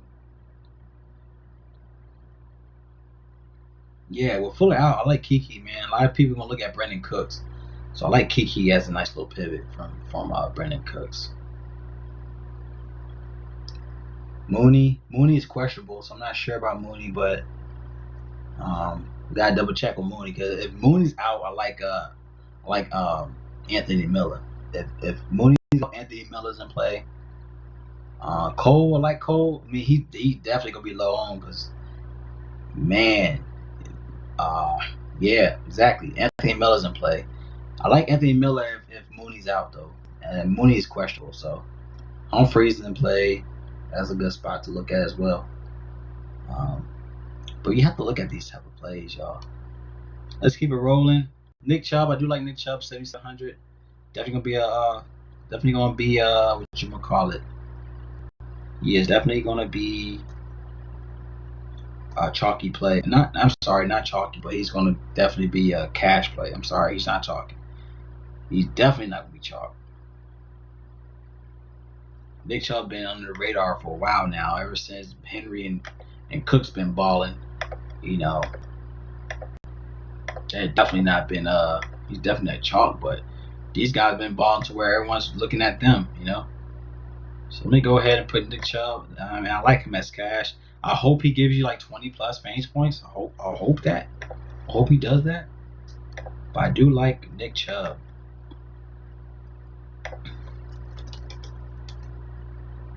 For cash. Let me double check. I gave up Anthony Miller. If he goes off, oh well, never again. Like I said, I only like Anthony Miller if Mooney's out. If Mooney's out, definitely like some Anthony Miller. I do like Anthony Miller if Mooney's out.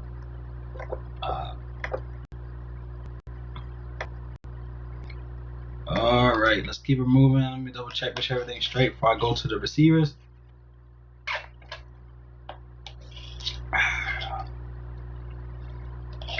There's something serious right here, boy. This was foot up top right here. Whoo, I'm feeling it, y'all. My eyes are low. My eyes are low right now, y'all. Hold up. Whoo, I'm feeling it, y'all. I'm feeling it, man. It's not good. This is not good. I just want to double check. I think I'm done. Let me know if y'all have any other plays for running back, but I think I'm done with the running backs. Let's get to the receivers.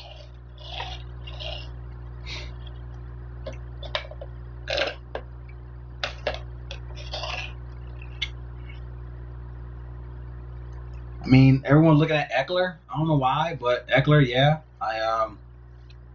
He had 14 carries, 16 targets against Buffalo. That's insane. He's going against the Patriots. That's the thing about the Patriots. They don't really give up much, y'all. Like the Patriots don't really give up to the running backs. They gave up in the last 4 games. Only gave up 62 rushing yards, 19 attempts, 5.5 receptions to the running backs. They're eighth against them in ranking. 16.5 fantasy points allowed win away. 18.5 allowed in the last 4 games. I don't know about Eckler, y'all. Is it Grant or Parker? Now I don't know about Miami, man. Like I don't know. Like I like him. I like Parker if it's Ryan Fitzpatrick. If Ryan Fitzpatrick plays, I like Parker. I don't know about Tua, man. Like Tua, I don't like this back and forth shit with Miami, y'all. Like I don't like it. I don't like the back and forth shit. If Fitzpatrick's playing, load up Parker. I don't like that back and forth shit. I think Tua's gonna play him. Who knows? But I don't like when Fitzpatrick, man. He's like in the he's always going back to his ex-girlfriend. That's what it feels. That's what it feels like with Ryan Fitzpatrick. It's like he always goes back to his ex-girlfriend. It's like, dude, I want him to leave the Miami. It's like if he does good, cool. But if he does one thing bad, they put him on the bench. It's like you can't be doing that to a quarterback that has good potential. He has a great potential.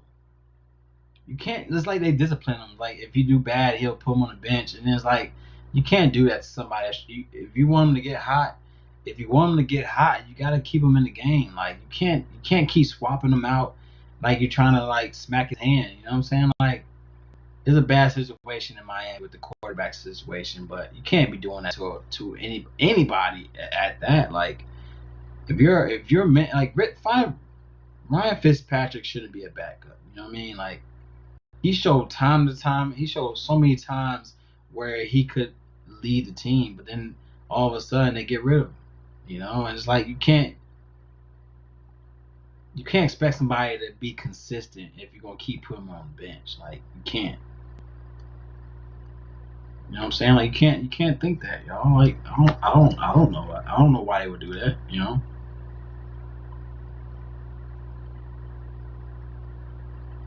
Hell yeah! Give him go to Dallas. He'll do some. Man, that's a good thing to think about. Go to Ryan Fitzpatrick to the Cowboys. That'd be a great opportunity for him to go to Cowboys. It's like they should play Fitz, man. Like Tua, he has a lot to learn, man. Like why would you keep? You can't do that to a guy named Fitz. I feel like they allowed it so much. It's normal to him, but it's not normal to do that. I mean, he's a starter quarterback, y'all. Like there's so many other quarterbacks that he deserves to be a starting quarterback. Yeah, man, I don't understand why they do that to him. You can't do that to a guy like that. He balls out, but you can't expect somebody to be consistent if you keep. By the time he's trying to get hot, you put him on the bench. Like you can't do that. You know what I'm saying? Like you can't do that. And then you put him back in the game, expect him to throw 3 touchdowns or 4 touchdowns. You can't do that, bro. Like it doesn't make sense to do that.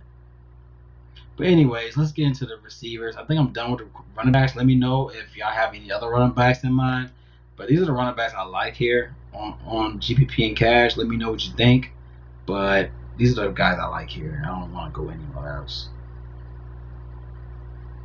2-year contract with option. He need to get the fuck out of it. He need to get the fuck out of Miami.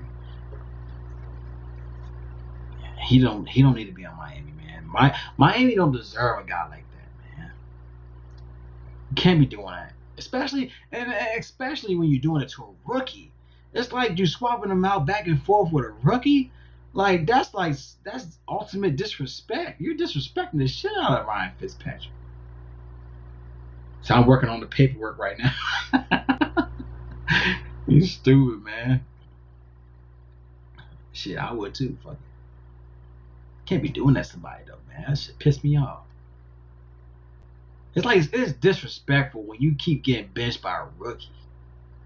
When you ain't doing nothing wrong, it's like you can't. All right, let me look at the receivers, man. Brandon Cooks is the highest. You just got a good Brandon Cooks. Brandon Cooks is the highest ownership for receivers. He is 28% owned. I'm going Cootie. I mean, I like Brandon Cooks. Don't get me wrong, I like Brandon Cooks, but I like Hootie a lot in this play. Cootie got a better matchup, in my opinion. Let me see Houston real quick. Receivers. No, he don't. They got a better matchup than Cooks. See, Indiana, the Colts. Corey Davis had 10. Valdez Scantling had 7.5. Corey Davis had 11.7. I think it's Miles Boykin. He only had 2.1. You got Marvin Jones. He had 18.9 in the last 5.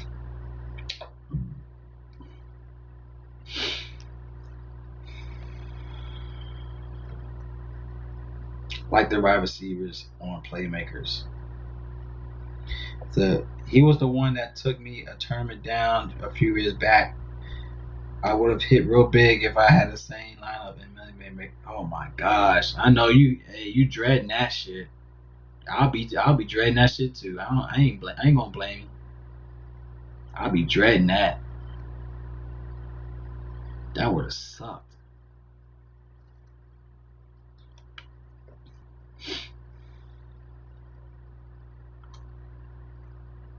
Yeah, that would have sucked, man. I don't wish that on nobody.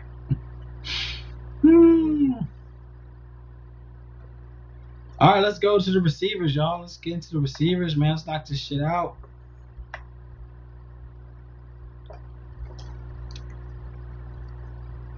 All right, now we got Sterling Shepard. All right, now that's another play. $5,300. You will look at Sterling Shepard going against Seattle. We already know how Seattle balls out. They garbage against receivers. We all know that. All right. And then one thing about Seattle, they are garbage when at home. All right. He's 5,300. They're a 10-point underdog. That's the thing about the Giants. They're gonna have to throw the ball. All right. They're gonna have to throw the ball here. Sterling Shepard is one of those guys you gotta look at here. Like he had 18 against Philly, 15 against the Bucks, 12 against the Washington squad, 11 against Eagles, 14 against Cincinnati. He had no touchdowns in the last. He only has one touchdown for the season, but going against Seattle, where they allow 189.5 receiving yards a game to the receivers in the last 4 games for the season, they give up 240 receiving yards a game for the season. 1.2 touchdowns allowed, 52.5 fantasy points allowed to the position when at home. That's insane. I don't know any team.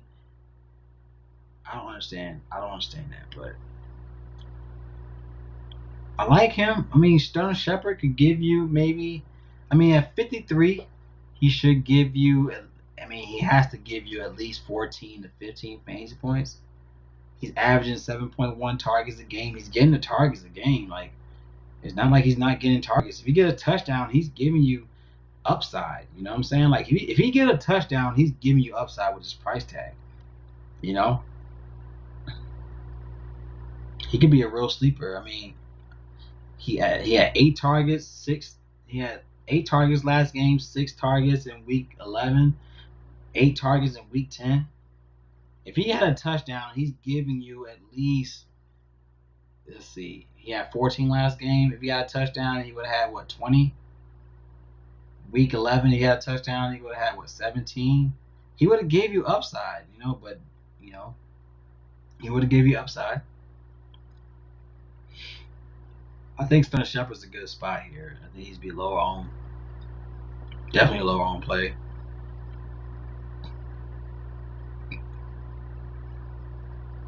Let me see the matchup real fast for Giants. New York. He's not in the best matchup. I guess Golden Tate has the better matchup.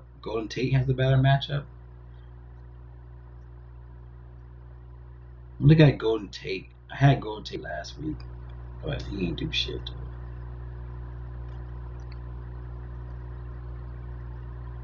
Golden Tate is $3,800, y'all. Like, Golden Tate could be a play. I mean, you're looking at the sense of a revenge. If you want to look at a revenge narrative, there you go. You got Golden Tate.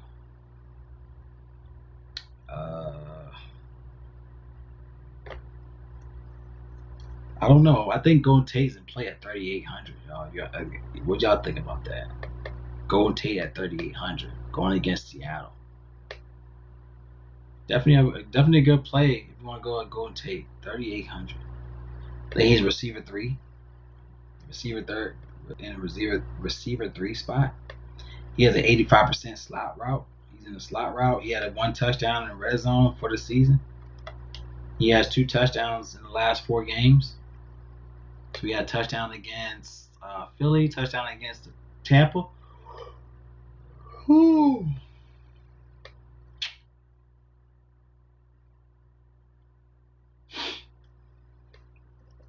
Let me see something. Fine. Golden Tate. I like Golden Tate, man, at 3,800. I think Golden Tate might be that play.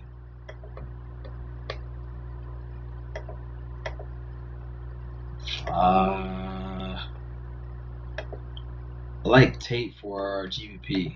At 3,800, if he get a touchdown, he could give you 12 to 13 fantasy points. Position plays, favorite plays. I'll say Golden Tate. GPP for Golden Tate.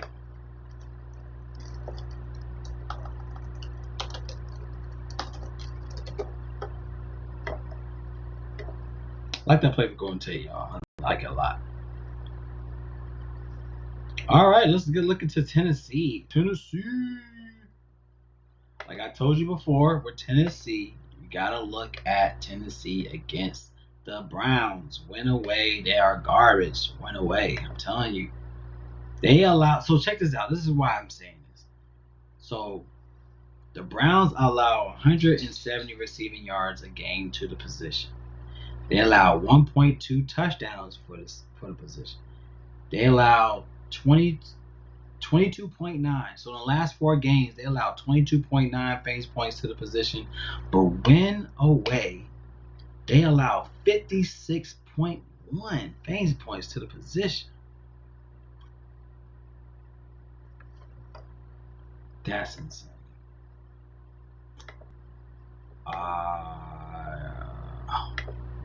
Let's see what we got here. You got AJ Brown at what? 7'6". He is 82 on FanDuel. I'm more likely on the fade on FanDuel. He need to give me at least 24 on FanDuel.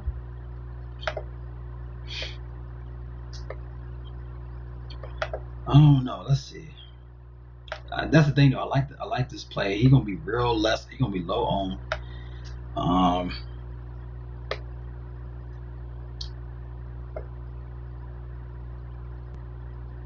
I don't know, y'all. This is a good spot for him. He actually plays better at home. He's averaging 20.1 fantasy points at home for the season. 7.2 targets.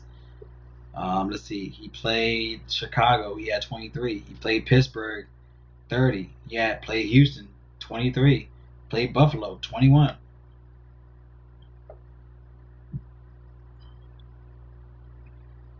AJ Brown in a good spot. Let me see his matchup real fast. He's not in a good matchup though. He's in a tough matchup. Yeah, Will Fuller. He had AJ Green. Well, AJ Green had 15. Henry Ruggs is nobody. You got Will Fuller. He had 8.8. You had Fulgham had only 1.8 fan. He fucked me up that game, but Browns without Ward too. Yeah, AJ Brown's gonna be that. He's gonna be real long. A lot of people's not gonna look at him. Everyone's looking at Thielen. Everyone's looking at Jefferson.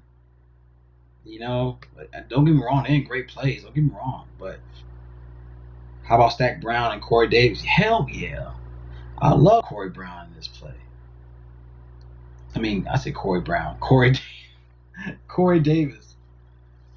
Yeah, you can stack them up, man. Like it's like you can literally stack Tannehill, Henry, Brown, and Corey Davis in your line and call it a day. You can do that. Like, it's great GPP stack in my opinion. I like that a lot too. So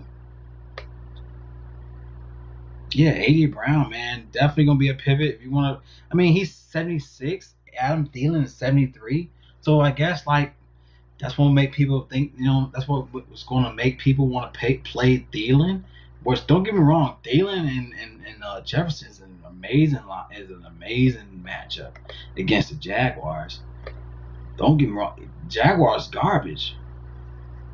Oh yeah, you can even put Anthony Ferksher. Man, you can put a 5-man stack. Can you play a 5-man stack? You can play a 5-man. You can play a 5-man stack. You could play Ferksher, Brown, Davis, Henry, and Tannehill. That's insane. But you can do it though. You know what I'm saying? You can do it. Whoo, this shit's hitting me. I ain't gonna lie to y'all. This shit's hitting me hard, man. Good grief. Yeah, I like this play a lot, man. I ain't gonna lie. 7,600. He needs to give you at least 20 plus fantasy points, at least. But he could do it. And on top of that, you're playing Cleveland defense. Went away. It's a recipe to success. Let me look at the ownership for Brown. Brown is looking to be. Y'all wouldn't believe what he. If y'all could guess who. All right. I ain't gonna lie to y'all. If y'all would guess the projected ownership, I give you $5. I'll send it to your PayPal, Cash App. Guess. Y'all got 5 minutes to let me know what his projected ownership is for AJ Brown. Whoever gets it at gets the number right, I'll send you $5. Cash App. All right, let's keep it moving though.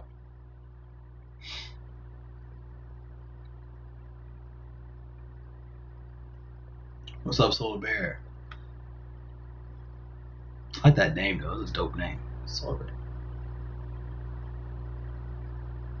4-1 onslaught with Miami. 3%? No, it's not 3%. Nope. Richard Childs. Nope. Pretty boy. 16. Nope. Y'all won't believe what his projected amount is. I'll put it in the chat though. It's not 14%. I give you another try. You got one more try. Everybody got one more try to guess his ownership. Got one more try.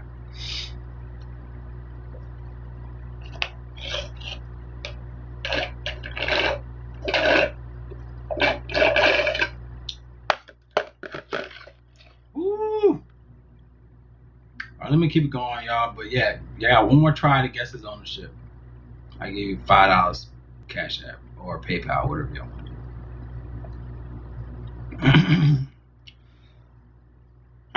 Michael, no, it's not one. He's out. Michael's out. We got 27, no. 30, no. 3, no. 0.3, no. So AJ Brown is 6% on. Projected 6% on. 6%? So that's what I'm saying. Like, would you pivot from Thielen? Thielen is where's Thielen at? Thielen is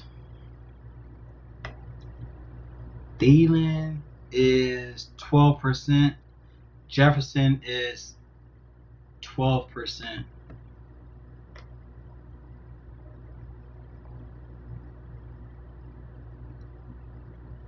Yeah, they both 12. So Jefferson and Thielen are both 12%. Yeah, AJ Brown is projected 6% on. So I think I might. Ain't gonna be no thinking, but yeah, I think you should go AJ Brown. I was the nearest. I said to guess it on if you could guess the number. Y'all can guess the number I was gonna get. I was gonna say whoever's the closest, but I'm like, nah, let me do. All right, let's keep it rolling though. AJ Brown, good spot. Corey Davis, good spot. He's averaging 6.7 targets a game, 4.8 in the last 4, 14.5 fantasy points a game. In a great play, man. Like Corey Davis, good spot, 5,100 for it.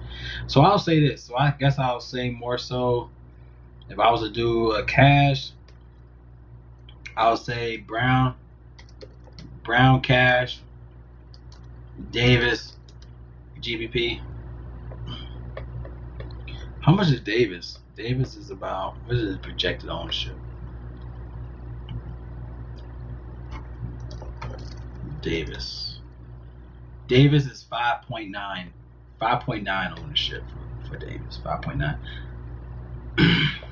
Yankees Island.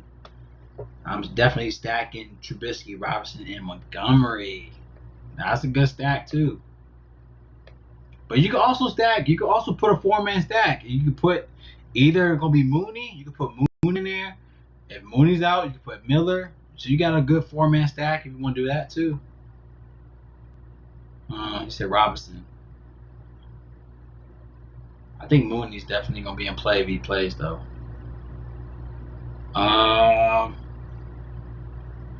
Damn man, my phone died. I need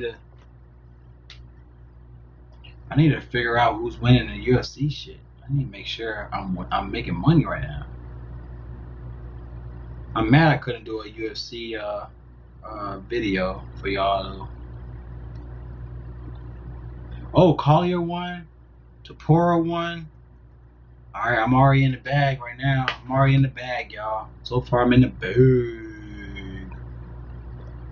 Alright, let's keep it rolling though. Corey Davis. Alright, now we got the Rams. We got Robert Woods against Arizona. Robert Woods is 5'9" for Robert Woods. He's in play. I mean, he's in play. You got to respect it. He's in play. He also has the up-down trend lately. If you want to look at that, if anybody's, I'm the type of player where I like to look at trends. I like to look at trends. So he had 28 against Miami. He had 9 against Seattle. He had 34 against the Bucks, 16 against the Niners. Now he's playing Arizona. I think there'll be another high-end game. He actually been playing way good against Arizona. He's balling against Arizona. If you look at his numbers,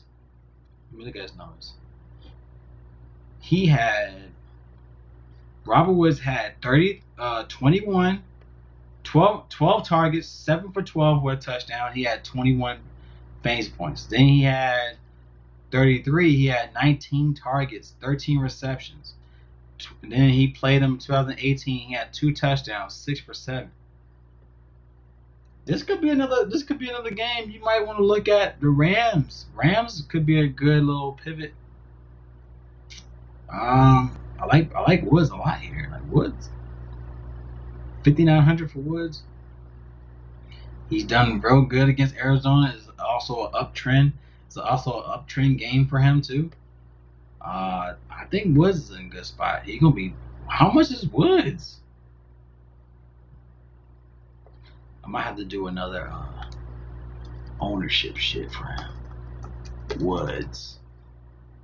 Okay, so Woods is 15% owned. So Woods is 15% owned. I like Woods though, but he's 15%. Still lower than other plays. I like Woods. He is like I said, he plays well in the division game against Arizona.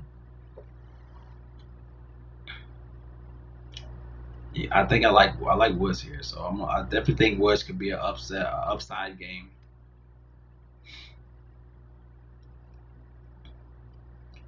Let's go ahead and put him in there. Ooh. I like Woods as a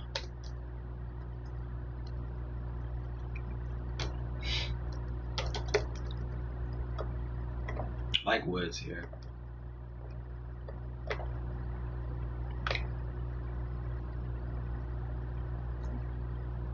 Yeah, man, I'm telling you, man. I think Rams is a good stack.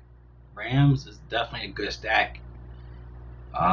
They're definitely gonna be low on. I mean, you got Golf. Golf is at what 5,800 for quarterback, and then we already saw that he gives you 28 fantasy points. The last two times Golf played the Cardinals, the last 2 times he averaged 28 fantasy points in the last 2 games against Arizona. I think I like this. I like the stacking for. So I'm gonna say that's a GPP stack for Rams.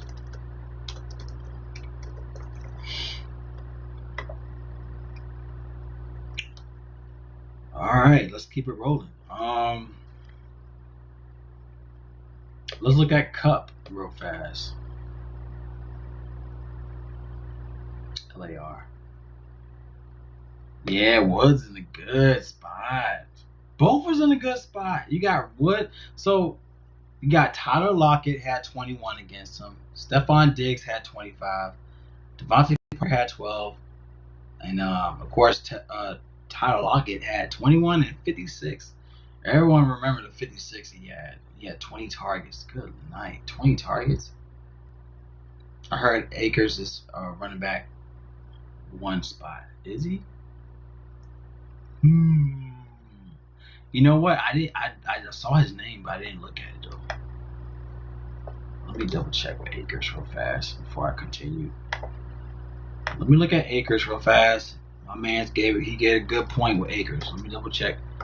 Let me look at Akers real fast. Akers, he's 4,500. He had 14 fantasy points against the Niners last week. He had a touchdown, 9 carries.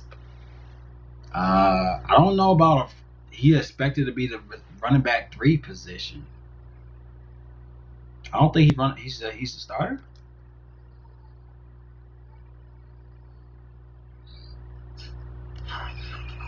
Nah, because you got Henderson, you got Darrell Henderson, you got Malcolm Brown. I think he just played because of the. I don't know why he played. Honestly, he had a rush. He had a red zone touchdown. He has 2 touchdowns for the season. He had 2 touchdowns in the last 2 games. So yeah, he had 9 against the Bucks. He had a touchdown. So I guess he had 1 red zone touchdown. He had 2 red zone touchdowns in the last 2 games. So he's actually being good. But I don't know about this, y'all. He had 14 against the Niners, and that's the thing. That's the same division too. So he could get, if he could give you another 14, 10, or up over 10 fantasy points, and 4,500, he need to give you at least 12 fantasy points to be upside. You know what I'm saying? So 4,500. Second round pick that they want to get on the field. I heard Akers have. I don't know, man, but he could be a good spot here, especially like we said, like he had 2 touchdowns in the last 2 games, and then he had 14 against division squad, division play with the Niners, and then he's gonna be another division game, so he could get. Who knows? He could get 2 touchdowns in the red zone. He could be. Let's go ahead. Let's. We're looking at stacks, y'all. Like we're talking about stacking. This could be a good stack. You get like a Goff. You get Goff, Akers, Cup, and Woods. 2 good. All 4 guys in good spots. He could definitely be a low on play, y'all. Like, yeah, I think he'd be a GPP play, especially at 4 or 5. If we're talking about Gore, if you think Gore's at 44, you could look at Akers at 45. He's bare minimum.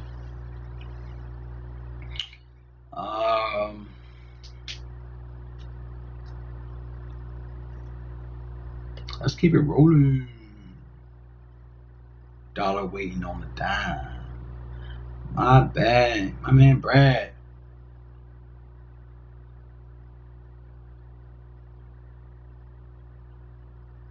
And my phone died too, man. Hold on for a second. Let me give a charger real fast. My phone died. Hold on for a second.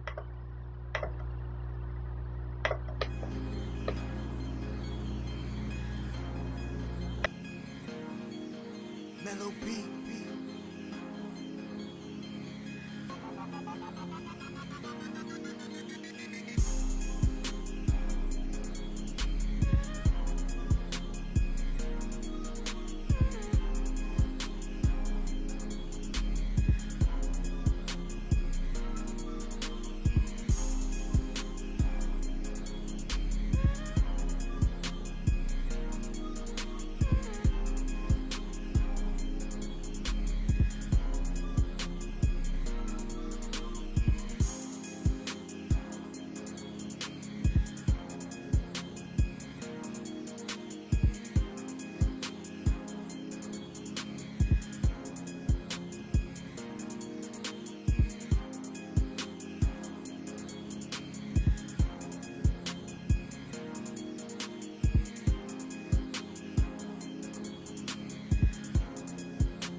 Mellow beat.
Can y'all hear me?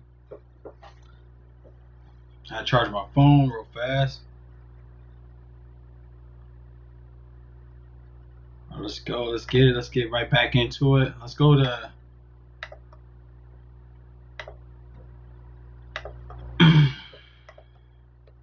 Let's go to Cup real fast. See what you're talking about with Cup. Cup is 61.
Hello, hello, mic check, mic, hello, hello, mic check, mic check, mic, mic check.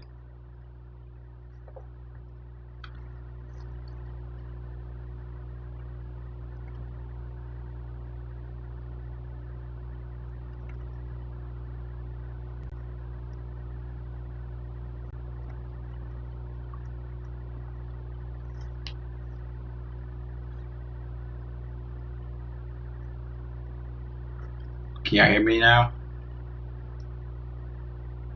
Okay, cool. We live. We back. All right, so what I was saying was Josh Reynolds, 4,200. I guess if you want to look at the leverage in the sense that if you want to pivot from like a cup, you could go Reynolds.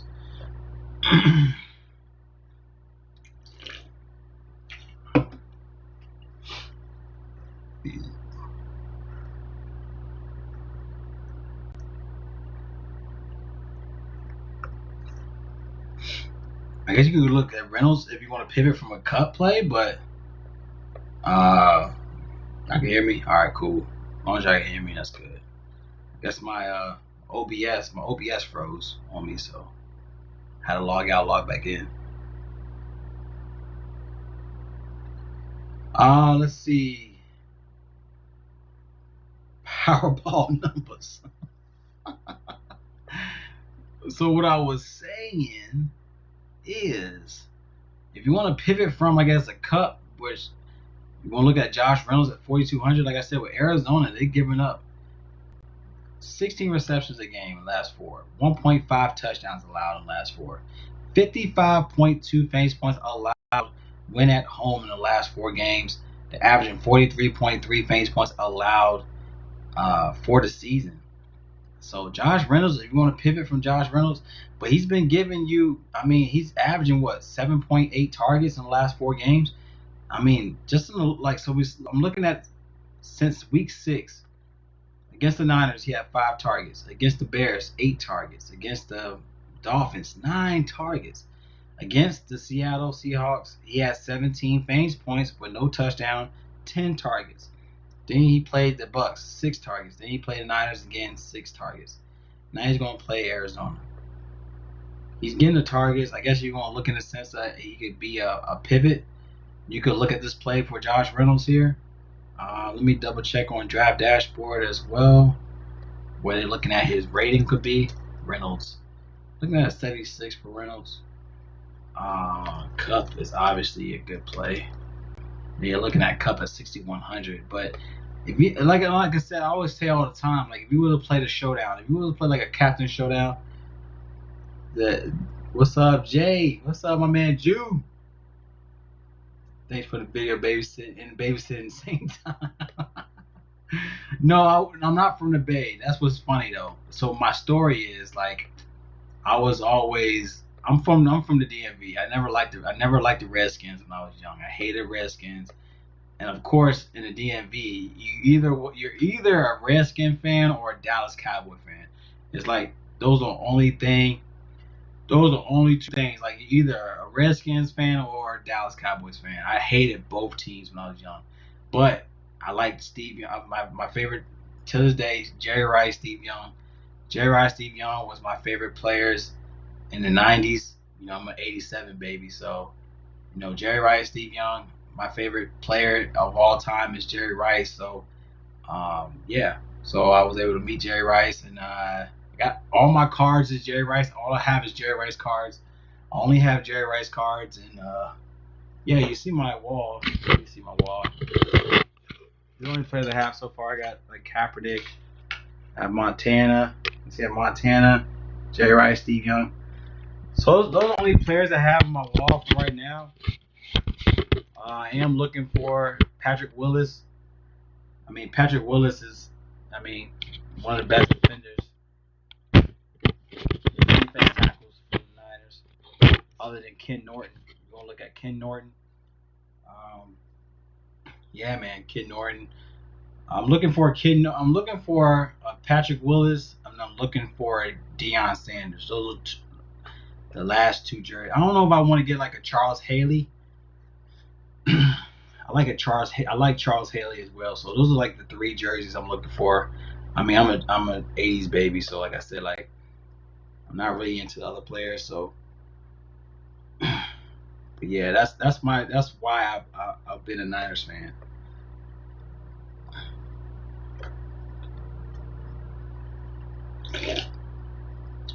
My pop's very team is the Niners. Yes, sir, the Niners, yo. I gotta stay with them, man.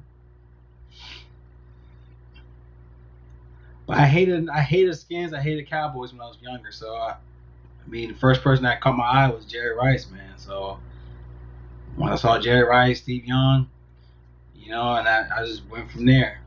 John Taylor, Roger Craig. Then we had Garrison Hurst. Then we had we had Ricky Waters from when he went from the Eagles to the Niners. Who else we had? Brett Jones, Dana Stubblefield, Merton Hanks, Tim McDonald. I could go all day, man. That's my squad back in the day, man. I just stayed with them since then. But let's get my bad, y'all. I don't want to keep going back. That's my story about how I'm a Niners fan. But as you can see, I know a lot about the Niners back in the day. I just never liked the Cowboys and the Skins. I just went elsewhere from there. I didn't like Jerry Rice when he went to the Raiders. And then when Jerry Rice went to the Raiders,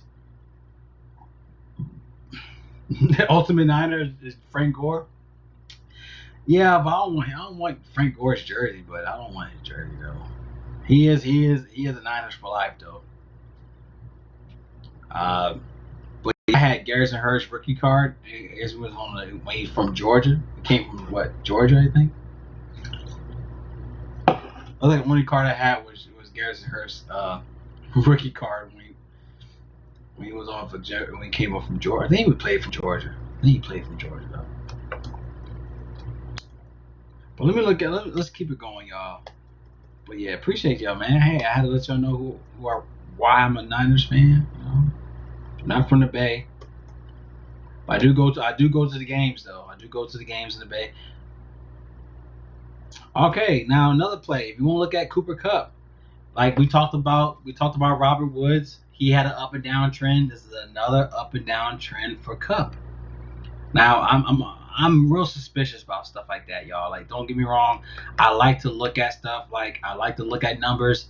I am a conspirator. I like to look at trends. I'm a trend player. That's how I like to be different from the field. And Cooper Kupp is on an up and down trend too. Like, he played Chicago. He had 12 against Chicago. He had 25 against Miami, 10 against Seattle, 29 against the Bucks, 6 against the Niners. Is an uptrend. It's another uptrend, and of course, on top of that, Arizona gives up too much. They give up too much, and he's averaging around 20 fantasy points against Arizona. He had 23 last game against Arizona last year, 19. So he's averaging 21 fantasy points in 2 games against Arizona. That's not bad, and also he's playing better away. He's averaging 18.7 fantasy points win away. He had 29 against Tampa away. He played the Dolphins away. He had 25. He played Washington. He had 12. He played Buffalo. He had 29. He had 14 against Philly. Another good spot here. If you want to look at the what you want to call it, the up and down trend for Kupp, 6,100. So something I'm going to look at here too. So I like Kupp as well. Let me go ahead and put them in there. So I will go ahead and put Kupp and Woods together. So I'll say Kupp and Woods like that. I'll put like a slash in between both. Both is in good spots here. Let's keep it going. We got DJ Shark. We talked about Shark. He's back. He didn't play last game, so he's back in the mix. He had a rib injury, so he's out the injury protocol this week. So DJ Shark going against Minnesota. Minnesota gives up 51.3 fantasy points to the position win at home. So something you can consider with DJ Shark here. 5,400. He's averaging 8 targets a game. He has 1 touchdown in the last 4. He has 4 touchdowns for the season. Last touchdown he had was when he played Houston. He had 12 targets with a touchdown against Houston. 5,400 for DJ Shark, y'all. We know what Shark could do. He could, and that's one thing about him. You know what he could do with the rock. He could do a slant. He could get like a 5-yard slant and go for the yard. Shark has that awareness to where you could look at Shark at 5,400 for Shark. is definitely a good spot to look at, especially if you need some savings. Why not? DJ Shark, good spot in my opinion. Let me see what.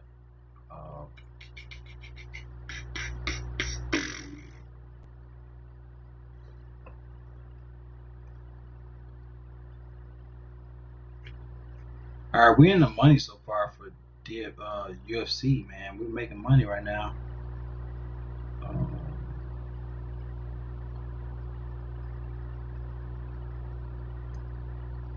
All right, let's keep it moving. So I like DJ Shark here at 54.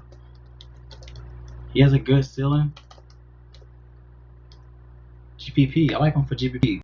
Looking at his, if I was to look at his projection ownership, Shark is 4% owned.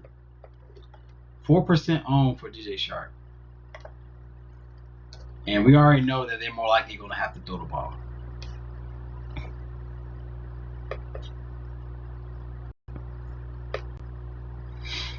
So I like that spot for him. And then let's keep it moving. We have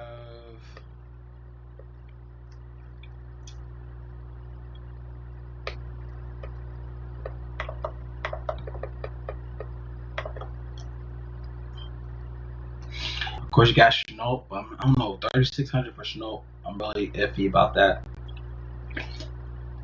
He has been doing good playing away.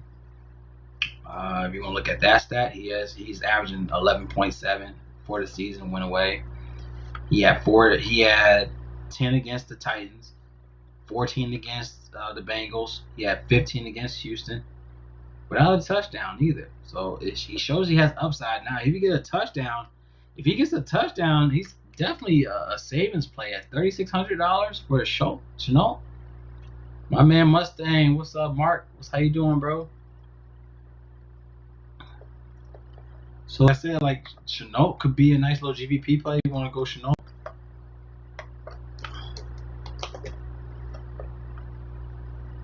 Definitely like him here, so we want to go that. We could do that route. Shark. We got Shark and Chenault. So Shark would be, Shark, I guess you could say he's cash, but he's not, though. He's freaking, I don't know. He's he's only 4% on. You got Chenault. So I'll say Shark and Chenault. Chenault at 3.6 for Chenault. If he get a touchdown, he's overdoing his price. Let's keep it moving.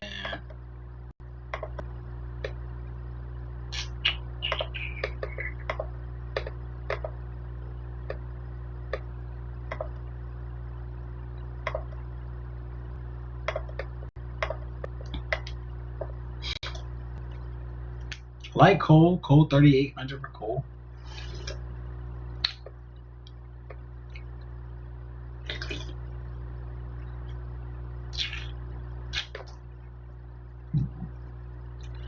But is Cole a receiver 3 spot unless Chris Conley is playing? Is it forward play? Yeah, I don't think Ford is playing. Is Keelan Cole receiver 4 spot? Because Chris Conley is coming back. I think Chris Conley is questionable, so that kind of hinders. What's his name? Keelan Cole. He is questionable from his hip injury, so we got to keep him. Yeah, I don't know. I think Chris Conley is a receiver 2 spot, but he's questionable, so we got to double check with that if Chris Conley's going to play or not. So Chris Conley is questionable, so we got to double check with that because that's definitely going to be a pivot if that's the case. If Chris Conley is playing, so he's questionable.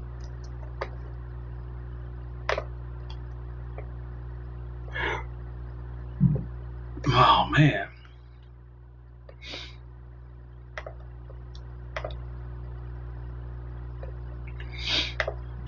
keep it rolling. We have Colin Johnson. I'm not playing Colin Johnson. I was going to play him, but I think everyone's back in the mix to where Colin Johnson is not in play no more. All right, we got Jarvis Landry for Cleveland. Jarvis Landry is 62 hundos. 6,200 for Jarvis Landry. 31 fantasy points last week. Didn't really look at him. He was definitely a sleeper play last week against Jags. He had 11 targets, 8 receptions for a touchdown, and he's in a good spot against the Titans. Like I said, they're gonna have to throw the ball if they're gonna try to stay in this game. Looking at a 4.5 underdog for the Cleveland Browns here, and I think he established that he is the guy. I mean, he actually has good also got good stats when playing away. If you want to look at that, because he played Jacksonville away. He played the Bengals. He had 11. He played Dallas. He had 15. I mean, that's the first game that he had upside out of 11 games. That's his first upside game. 6,200 for Landry, where she should do well here.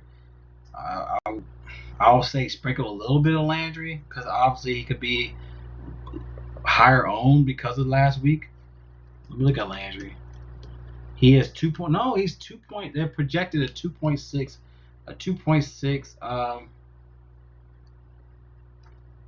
Cleveland GPP stack is lovely. Yeah. I mean, I like Chubb. I guess you could have Chubb and Landry, but I'm not too sold on. I'm not really too sold on Baker. I like Hooper. You got a nice stack right there. I guess you want to go Baker, Landry, Chubb, and Austin Hooper. Hooper's an amazing spot too. So we'll get the Titans, but Austin Hooper's an amazing spot. I love Austin Hooper tomorrow. You can just stack the game pretty much. Yeah, you can. You definitely can. You can stack this whole game. But Landry's definitely going to be in play. He's only a 2.6 projected ownership. And he's in a good spot. Like I said, they're going to be forced. If they think it's going to be a chase game to where they need to throw the ball more, I mean, he's getting the looks, y'all. So why not? Landry's getting 6.3 targets. In the last 4 games, he's averaging 7.3 targets, 4.3 receptions, 16.1 fantasy points in the last 4 games. Went away. Went away.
Yo, hello.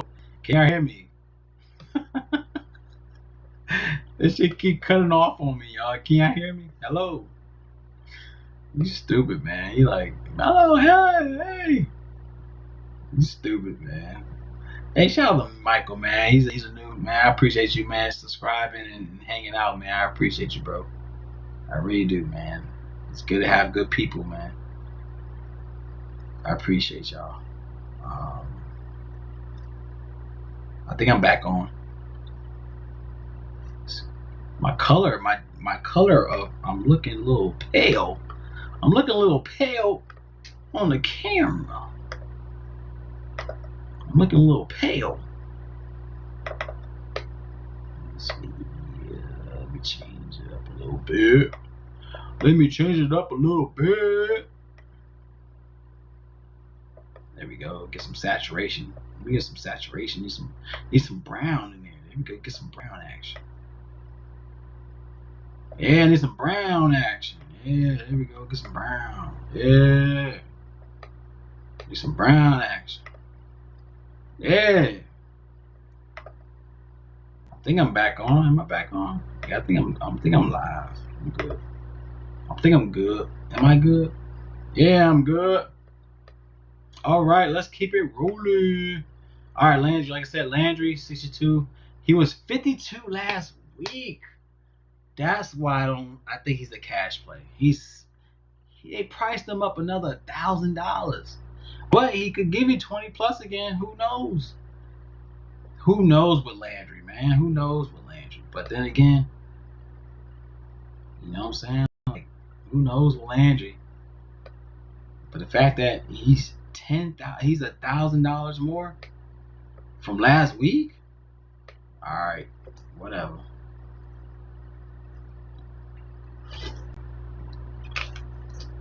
Let me see. I look at Rashard Higgins. Is Rashard Higgins a good play? Let me see. Higgins. You got T. Higgins. I need Rashard Higgins. He only got 2 and 4 targets in the last. I don't know about him. He's not really getting the targets. Michael Thomas. Let's look into Michael Thomas. All right, me and my man's Brad. We were talking about Michael Thomas earlier today. Michael Thomas is due, y'all. Like, Michael Thomas going against ATL is due. All right, like I said, the whole game script. Like, I feel like the game script with ATL is trying to let Taysom Hill throw the ball. They want him to throw the ball. The fact that he got 2 rushing touchdowns last game, they know they want to stop him from running the ball and force to throw the ball. But last time he did throw to Michael Thomas 12 targets. He was 9 for 12, 104 yards. If he get a touchdown or 2, he could ball out in this game, y'all. If he had a touchdown, he would have gave you 30 fantasy points, y'all. So for $7K for Michael Thomas, he's going to be low on. You get Michael Thomas less than. Oh, he said Landry 6K. I mean, yeah. I mean, Landry's still a good spot. Don't get me wrong. I like Landry, but I think a lot of people is gonna look at the sense that he did ball out last week. He still ball out this week. Don't get me wrong. He can still ball out this week. I like Landry. I think Landry's still a good spot overall. Yeah, he's 6K. Let's look at Thomas real fast. Thomas is. Michael Thomas is 7K, but he's 72 on FanDuel. Still a good spot for Michael Thomas. Michael Thomas is due for a touchdown. Like I said, with the game script to force Taysom Hill to throw the ball, I think Kamara and Thomas is in play here. So I like both of them here. So Michael Thomas and Kamara is in good spots. I like the Saints stack as well. Saints is a good stack as well. So, but for Taysom Hill for 6,300,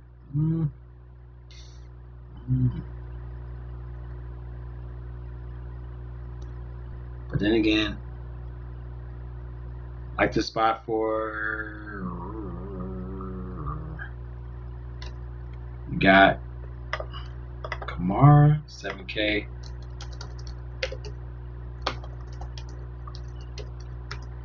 Then you got Michael Thomas at 7K.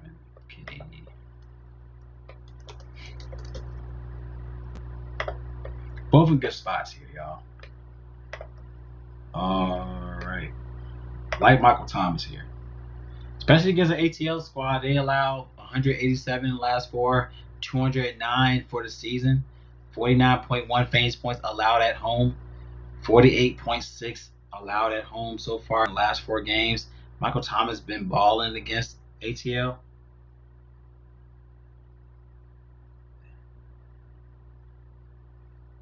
So you got 22. I'm sorry, he had 31 last year against ATL, 11 and 31. He had 26 in 2008 against ATL. He had 31 against ATL at ATL. He had 14 targets. I mean, those are games where he played with Breeze, so I can't go that far back. But still a good spot for Michael Thomas. You want to look at that play. Let me see how much is Michael Thomas.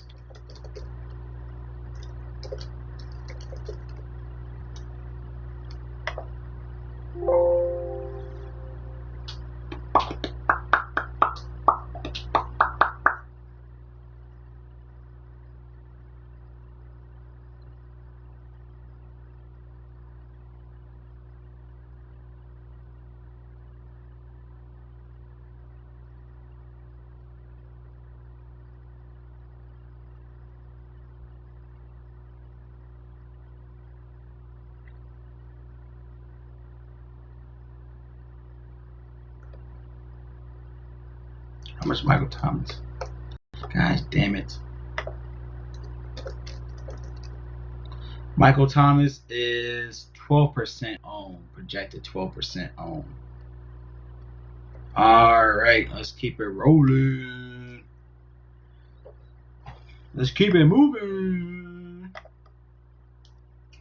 Traquan Smith, 3K for Traquan Smith. I don't know, man. I'm not really on Traquan, man. Only time he had a good game was when Michael Thomas was out against Detroit. When Michael Thomas was out against Detroit, he had 21. When Michael Thomas was out against the Raiders, he had 14. But other than that, I don't really know. I don't really know if I want to go that route. Against ATL, not really sure about Traquan Smith. Emmanuel Sanders, 4,700 for him. I mean, he could give you maybe 12. I'm not really sure about Emmanuel Sanders. I'm not really on Emmanuel Sanders like that. I'm not really on him like that, so I'm not going to look that route. All right, let's go to another play. Let's look into Tyler Boyd. I like Tyler Boyd, y'all. Like, it's so hard to look at Tyler Boyd at 4,700. Like, Tyler Boyd never been that low. I don't think he has been that long. Yes, he's a new quarterback. He's going against Miami. Like, this is a game where they have to throw the ball. You know, I don't really see Gio Bernard really doing much. I mean, we're like, is he a rookie quarterback? I think he's a rookie quarterback, but then again, I mean, he had 6 targets last game. He had 11 in week 11, 11 targets in week 11. Like, Tyler Boyd could be due for another great game. Going against Miami, that allows 48.4 fantasy points, win at home, 184 receiving yards allowed, but they allowed 41.3 fantasy points in the last 4 games to receivers. Like, and my thing is, I don't know the quarterback now. If Fitzgerald's quarterback, he could be in play. Last time he played with Fitzgerald, he had 2 touchdowns, 15 targets, 9 receptions with Fitzgerald last time he played him. And he played at Miami too. So if Fitzgerald is playing, Tyler Boyd is in play, y'all. Like, now you could also say that, you know, AJ Green wasn't there, but this is a great game for Fitzgerald if he's playing. If Fitzgerald's playing, this is a great stack with Miami. You could literally have like a Fitzpatrick, Gaskins, Tyler. What am I talking about? I'm talking about the wrong shit. Hold on. Pause that. I'm talking about Patrick. What the fuck am I talking about? So never mind. Disregard what I just said. I'm already drunk. I think I'm drunk right now, but disregard what I just said about Tyler Boyd with all those players. It make no fucking sense. But Tyler Boyd is in play. I mean, he played Washington in Week 11. He had 18 fantasy points against Washington. He had 31 against Cleveland, 20 against Titans. But we have a new quarterback in place, so I'm not. Was it Brendan Allen? Brendan Allen. So Brendan Allen. I'm not sure about Brendan Allen, y'all, but this is a play where you could look at a nice little slot play with Tyler Boyd. and in a good spot. So I think Tyler Boyd would definitely be a GPP play. It's so hard to see him at 4.7. It's so hard to see him. Who thought he would get that price? He's usually in the 6K range. At least 5'8", 5'6", 5'6". He never in 4.7, man. So not Landry, but Tyler Boyd, good spot in my opinion. He's definitely somebody you can consider here if you need somebody at 4K range. Tyler Boyd.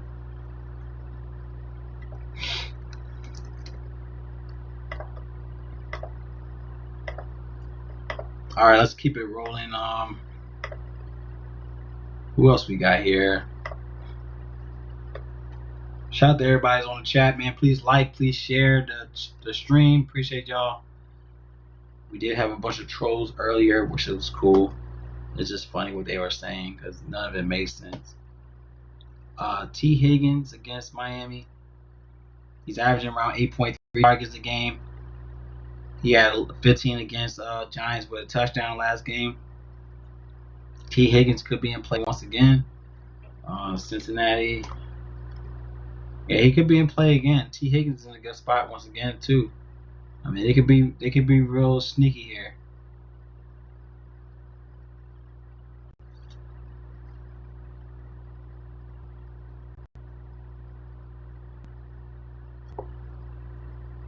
All right, let's get to Minnesota. All right, now we got Minnesota. We got Adam Thielen, 7,300 for Adam Thielen, and a great play. He came back from his COVID reserve and everything, so he's back in the lineup. Going against Jacksonville, that allows 187.2 receiving yards a game. They allowed way more in the last 4 games. They allowed 207 receiving yards in the last 4 games. 49.6 fantasy points allowed win away. They're giving up a lot, man, and he's in a good spot. He's averaging around 22.8 fantasy points in 7 high-scoring games. So if we want to see in that end, he's a 10-point favorite. They're looking at 30.5 implied team total here for the Minnesota Vikings. Good spot, man. He's averaging around 20.3 fantasy points when at home as well for the season. So we want to look at the home stats. He had 35 against Dallas.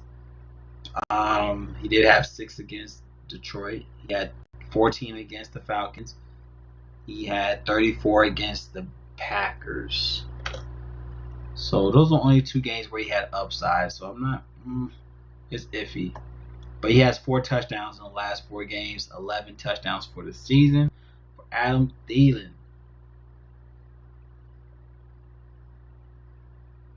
Oh, he said T. Boyd is 6'6" on FanDuel. Woo! Oh man, that's steep. What the hell? Tyler Boyd is 6'6" on FanDuel. What the hell are they talking about? Oh my gosh. What the hell are they talking about?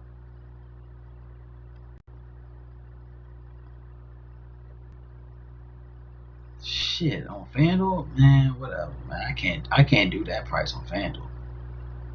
I need to start doing like a slash, like a Draftkings, my favorite on Draftkings and my favorite on FanDuel, because there be some plays on FanDuel that doesn't make sense on both ends, and it'd be like discount prices on Draftkings, but vice versa. It's always like that, vice versa shit.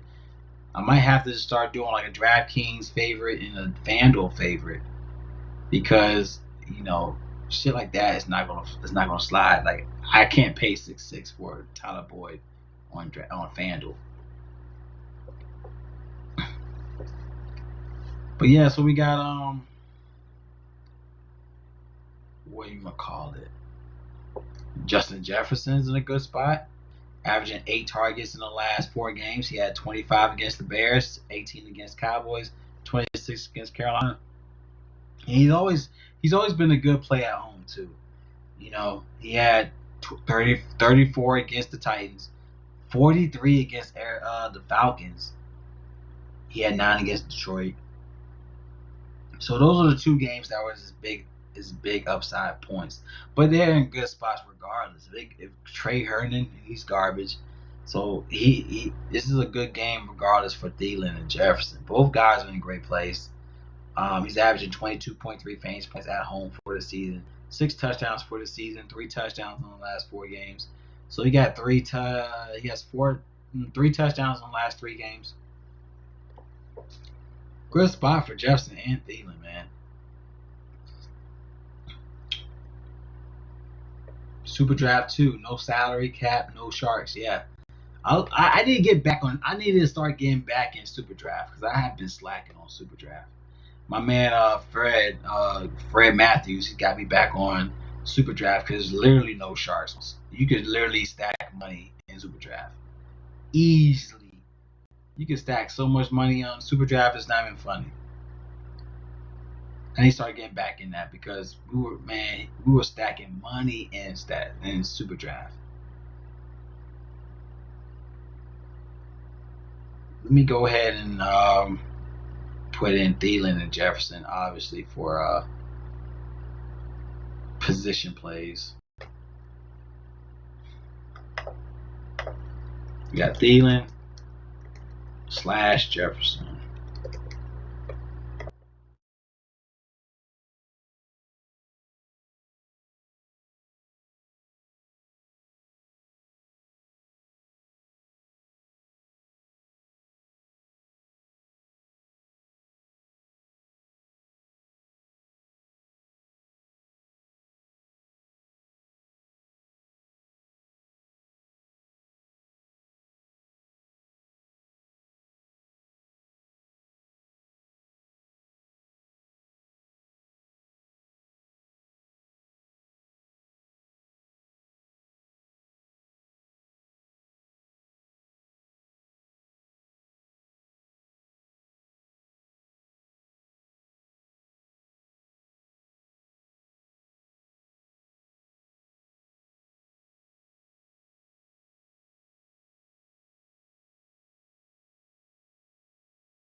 Hello, hello, hello. The hell's going on? Hello. Oh man. Can, can y'all hear me? Hey Justin, man, appreciate you. By the way, your dollar hella cute. The terrible twos. Yeah, man, catching up. Just got home. I'm in first hour stream still. It's all good. Can y'all hear me now? God damn. I got too much going on, man. I'm trying to end this, man. I gotta end this shit because I don't know what's going on, man. Everything was working perfectly. Once I start going through all these different tabs I got, it's just fucking everything up. So what did y'all hear? Did y'all hear me talk about T.Y. Hilton? Or no? I don't think I heard me talk about T.Y. Hilton. So T.Y. is 5.9 ownership. Did y'all hear me talk about T.Y. Hilton? So T.Y. Hilton is in a good spot once again. Like I said, 4-3. He was 3,900 last week, but I think a lot of people was looking at Pittman, but I think T.Y. Hilton's back in another great play again. Like looking at his matchup in receiver one spot, he got Marvin Jones, he had 10. You had DJ Shark, he had 30. Devontae Adams had 47 against in the receiver one spot. But then again, I mean, he's not a fucking Devontae Adams. But I can still see him. Oh, don't let those haters mess you up. They probably want to use your username after this week. Yo, man, like I ain't gonna talk about the fucking trolls, man. It was funny, but yeah, okay. So what I was saying about Super Draft is that Super Draft is easily the best way to make money. Like Michael said, was it Michael that said it about Super Draft? There's nobody on Super Draft, so if you want to get your value plays, get your sleepers, you really don't have to do sleepers, but the fact that you got value for certain players that are under like lower owned guys that we already talked about, if you get lower owned guys and plug them into your lines, you're easily going to cash on Super Draft. Like I said, what I was trying to say is that I should get back on Super Draft because my man Fred Matthews, me and him been talking about Super Draft, and he's been stacking over there. And I was like, man, I need to get back over there because, like you said, there's no sharks over there. Everyone's on Draftkings and FanDuel. But definitely T.Y. Hilton once again, man. I think T.Y. Hilton is back in play. Like T.Y. Hilton again, man. Going back here again.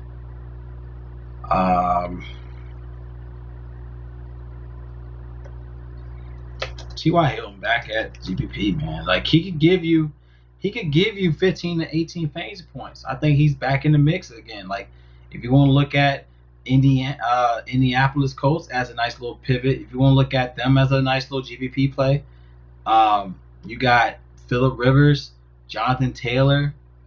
If you want to go Pittman, you can go Pittman. You could go T.Y. Hilton. You got a nice little stack with Indianapolis Colts. Coplets. And yeah, I'm drunk, man. I think I'm drunk, y'all. I shouldn't. I had a whole. This shit was full up to here, man. Full. I don't know. I think it was like. I forgot what was in that shit. I think it's like Jose Cuervo, and Margarita. Gosh damn. Let me just say the Colts, man. Anyways, I think the Colts. You own a gym. Funny as shit. Which Indy tight end? Shit. You could go. You want to go tight ends? Shit. You could go. We still got Doyle. Is Doyle still there?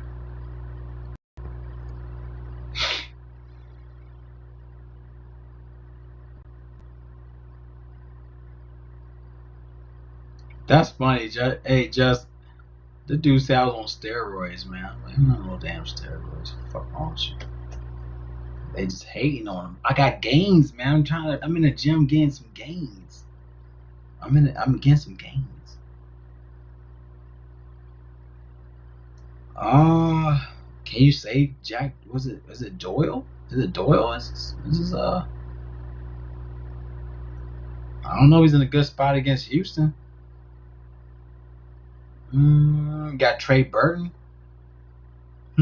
Trey Burton was good. I mean, Trey Burton got 13 and 11 in the last 2 games, 6 targets. Last game he had 5 targets again. Trey Burton could be a good spot, especially at 3-5. So if you want to look at the Colts, you got Rivers, Taylor, Hilton, Trey Burton. I had Trey Burton last week too. He balled out. Yeah, I think. Yeah, you gotta humble yourself with double ups, bro. Like I tell people all the time, if I do like 5 lineups, I usually do 5 lineups double ups. No, I say if I did 5 lineups, I do 4 lineups double up, and I do one lineup in GPP just to see what I can make in GPP. But I always do double ups just to stack for another week. You know what I mean? Just to stack your bag. You know. So I tell people all the time, if you wanna build your bankroll, do double ups. But I think Trey Burton's another good spot. You can look at Trey Burton. Colts is a good GBP stack as well. We got a lot of good GBP stacks, y'all. Let's go ahead and put them in there. We got Indianapolis Colts.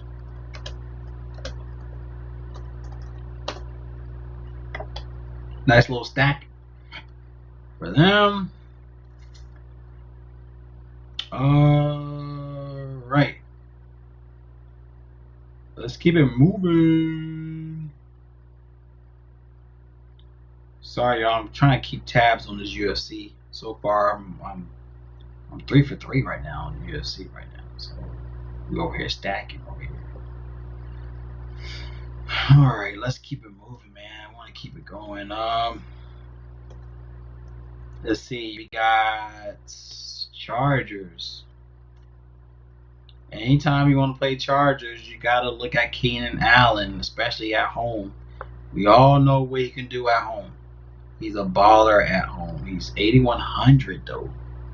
8,100s.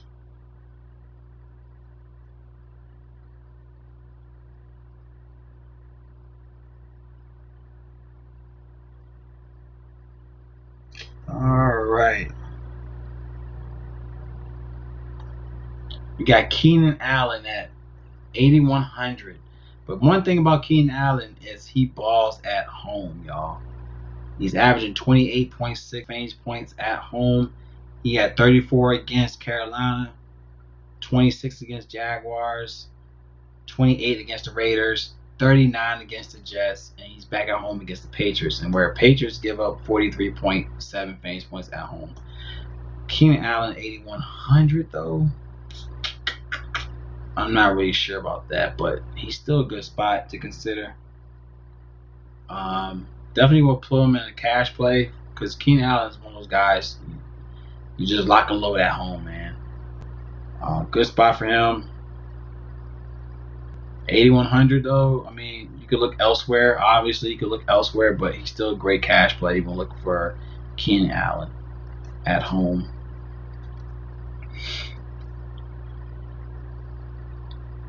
Like I said again, if you want to look at Devontae Parker is a great play if Ryan Fitzpatrick is playing. Like these guys are in good spots if they're playing. Like he had last game, Fitzpatrick, he had 25 fantasy points with Fitzpatrick, 15 targets, 5 receptions, 1 touchdown, 111 yards against Cincinnati last year with Fitzpatrick. And they also they're a team you target against receivers. They allow 44.3 points allowed win away, 1.8 touchdowns allowed, 170 receiving yards allowed. Devontae Park. No, I can't really play him unless I know they're gonna play. We all know belly stops the one threat. Eckler, Henry will be nice options. Eckler and Henry. I gotta look at Henry. I don't know the tight end spot right now, but he might be a good spot. Eckler. Yeah, but that's the thing about him, man. This guy's a beast. Even if he's on him, I think he's still a beast. But then again, I'm more likely not going to play him because of his price tag. He did have 6 targets last go around against New England. That was 2018. I mean, he's more like it says he's going against Jones, which I'm not sure if he's going against Jones. Let me double check though.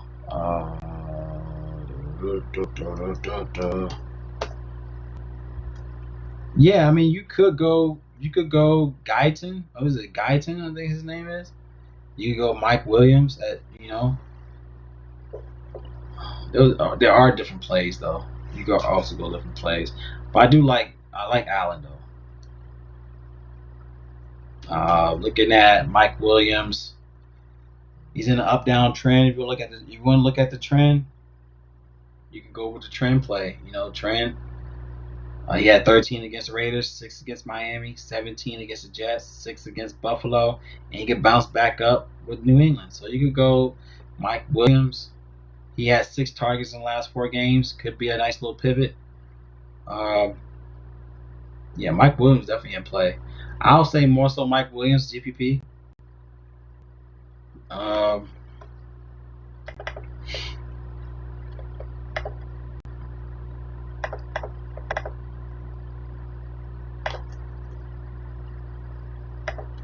I say Mike Williams,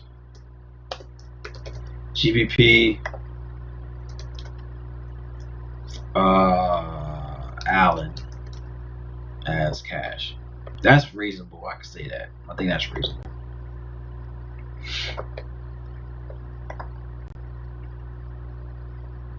All right, let's keep it rolling.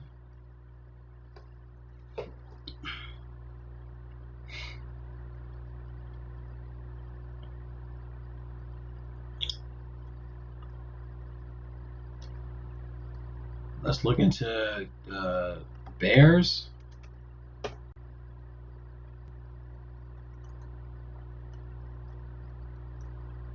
mean, Bears is in a good spot too, y'all. Like Bears. Got Anthony Miller in play at 3,100. Looking at Detroit, they allow 194 receiving yards a game for the season, 218 receiving yards in the last 4 games, 41 fantasy points allowed to the position win away as well. If you look into that stat, you can look at that. Anthony Miller's been a baller against Detroit. He had 18 last go around against Detroit. That was week 1. He had 18 fantasy points in week 1. He had a touchdown, 4 receptions, 6 targets. He was 5K. Think about that. Anthony Miller was 5K in week 1. Now he's 3,100. And on top of that, Darnell Mooney was playing that game too. Mooney, he's questionable. I think he was limited in practice.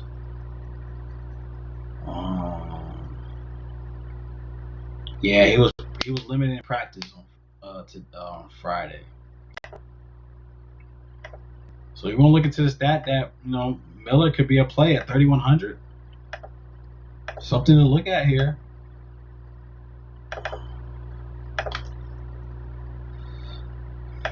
I think Miller would be a nice little GPP play for Miller.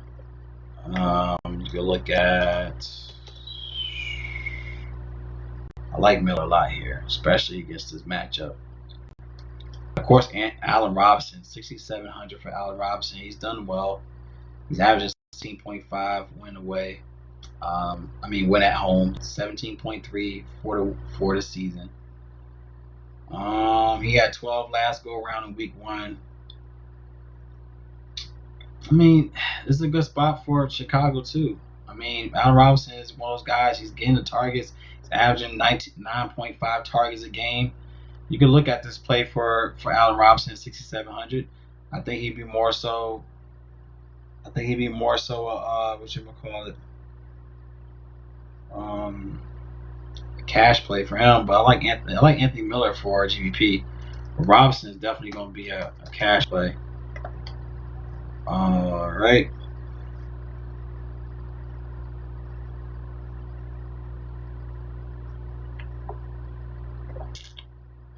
Let's keep it rolling.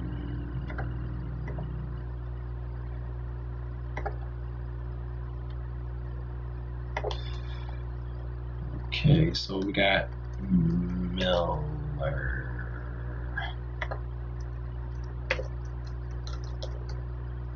Yeah, Miller, man. 3,100 for Anthony Miller is a steal. He's getting a target, y'all. Like, why not? Mooney is questionable.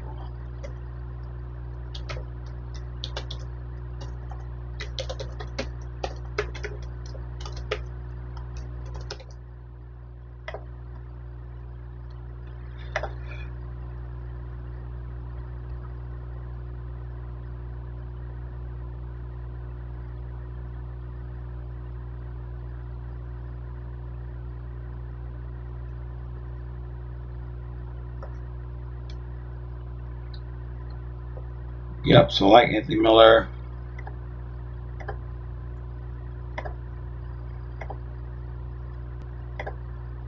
All right, let's keep it rolling here.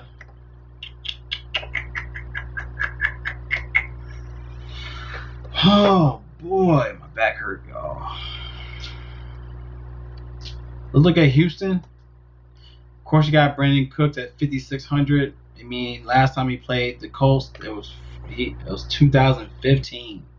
He ain't played them since 2015. And one thing about the Colts is they're a tough defense, but man, they've been giving up a lot. But in the last 4 games, they've only been allowing 138 receiving yards to the receivers, 36.5 win away.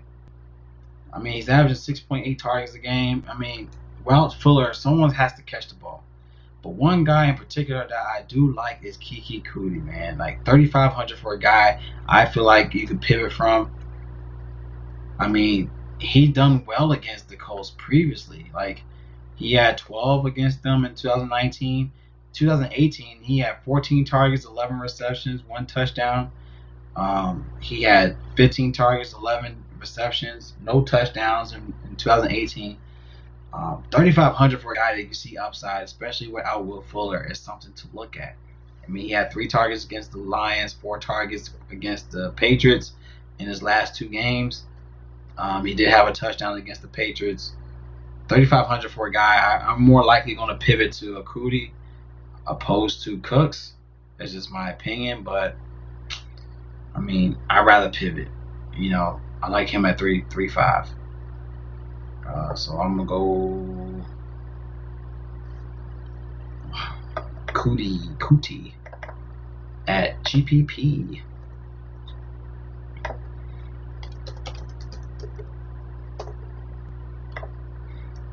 $3.5. All right, let's keep it rolling. We gotta keep it going. All right, where am I at? I'm at three hours, man. Good lord, 3 hours. All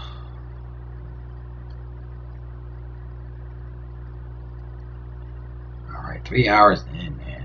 Please like, please share. Appreciate y'all. Buckner is back, going to be a game changer. I think they are 100% healthy this week. My bust call of the week is Houston. Colts will definitely dominate. I think I agree with you on that. I think I'm not going Cooks though, but I think Coutee is the guy I'm gonna go. If I'm gonna go Houston, I'm gonna pivot to Coutee on that play. That's my call on that. I think Coutee is the guy, especially at 3.5. Without Fuller, why not go with the 3.5 guy that's going to be a receiver 2 spot? Let's keep it moving.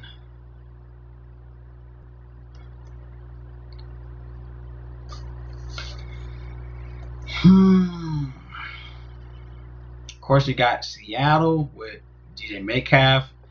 $8,200 for DJ Metcalf. I am passing. $8,200 for Metcalf, man. I don't know if I want to go that route. I mean, a lot of people might go for that route, but boy, I mean, he's averaging 8.2 targets a game, 7.8 in the last 4 games. He's been dominating at home as well. He's averaging 25.2 fantasy points at home for the season. Going against the Giants, they only allow 143 receiving yards a game, 40.9 at home. Win away. So when Giants play away, they actually giving them more to the receivers. But I don't know, man. Like 8,200 for DJ Metcalf. I don't think you have to go that route. Do you have to go that route? You know what I'm saying? Like, I don't think you have to go that route. So he's a beast, though. Aikens, I think, will kill for Houston. We talking about Aikens? He's a tight end, right? Let me know. I think he's tight end. Baby Megatron. Yeah, I think I saw on Twitter, man, to see his stats. Like, his stats with Megatron was neck to neck, man. It was crazy. Yeah, he's a beast, man. I think it's him and AJ Brown. I think him and AJ Brown work out together, and they fucking diesel, man. Both guys look like they're on steroids. They talking about me on steroids. Both of them motherfuckers on steroids. I wouldn't be surprised if they were on steroids. They fucking monsters, man. I mean, you could go Metcalf. You want to go Metcalf at 8,200? I'm not going Metcalf. I mean, just the other plays in general. I don't know how I'm gonna fit him in the line with 8,200. You know what I'm saying?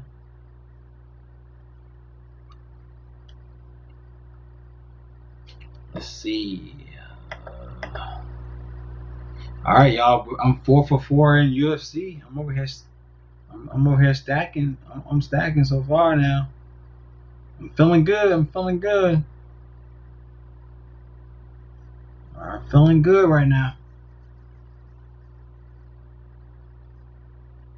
Yeah, I'm feeling good, man.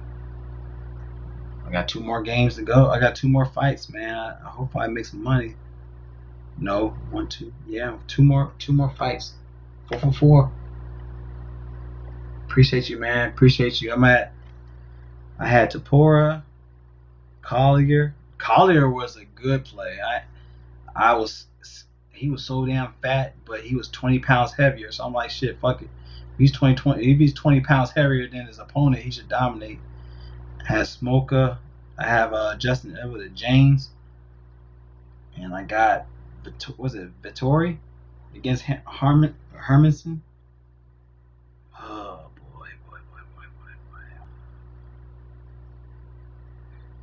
Man. Hope Roman does well, man. Appreciate you, Mike, man. But hopefully Roman holds it down for this 3rd round. Hope he wins 3rd round. He won. Damn right he better win. Damn right. Let's go, Roman. Roman won. Let's go. We got 3 more matches to go.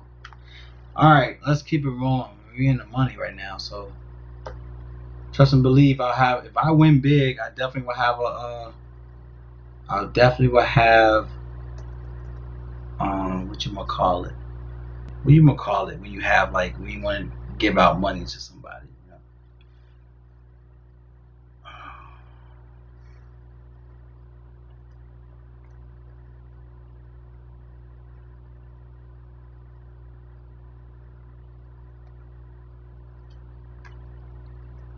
Alright, we're gonna have to cut this, man. We're gonna have to smoke and top Quinn screwed me. Damn. Yeah, I got Tapora, Roman, Collier, James, Smoker, and Vittori. So hopefully that works out. All right, let's get it going, man, because I have to get off of here, man. I got to get off here. So let me get down to the last place. One guy I was looking at 4,100 is Denzel Mims. This guy's been on the roll in the last 3. He had 8 targets against the Patriots, 8 targets against the Chargers, 8 targets against Miami. Now he's going against the Raiders. The Raiders give up 187 receiving yards a game, 1.3 touchdowns a game. Denzel Mims is due for a touchdown. If he gets a touchdown with these type of numbers, he is going to pay up his price tag at 4,100. I think if anybody that you will play here, man. He said a contest. Yeah, that's what I meant. I'll do like I don't know, maybe like $100 contest. You know, whoever do a little drawing. Whoever do a little drawing. You know what I mean? Do $100, man. We'll see. Hopefully, just follow me on Twitter, man. If I do good, then I'll definitely have that going for y'all, man. All right, so.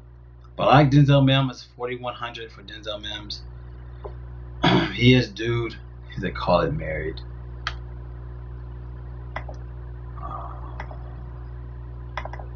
All right, let's go. Denzel Mims. I like him at 4,100 for Mims. Good spot for him.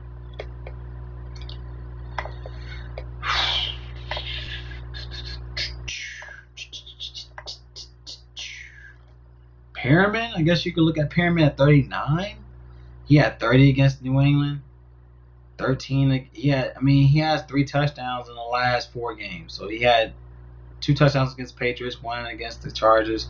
You can look at Perriman as well. I think Perriman is also a good spot here as well. So I think both guys in play. If you look at Darnold, especially Darnold being at quarterback, you can't trust fucking Flacco. It's Flacco, yeah, fuck Flacco. Good gosh, man. If you want to have a story, boy, look at Flacco's storyline. Like that's sad. His storyline is so sad. Like he needs like the violins playing. Like the violins going in. Like when the Titanic is sinking, that's like Flacco's career. Like Flacco's career is compared to the Titanic. If I was to say what's his career compared to, I would say his career is compared to the Titanic. Like it was one of those big things. He won like the Super Bowl. He was a Super Bowl MVP, and then next thing you know, you like not like just nothing after that. Like that's it. Like he just sunk, man. Probably one of the worst type of careers you can have, man, as a quarterback. But yeah, I like Perriman, Mims. Both guys are in play, especially for GPP. All right, let's keep it rolling. I've been saying that all day. I think I should have that as that should be like a shirt. Keep it rolling. Let's keep it rolling. Let's keep it rolling shirt.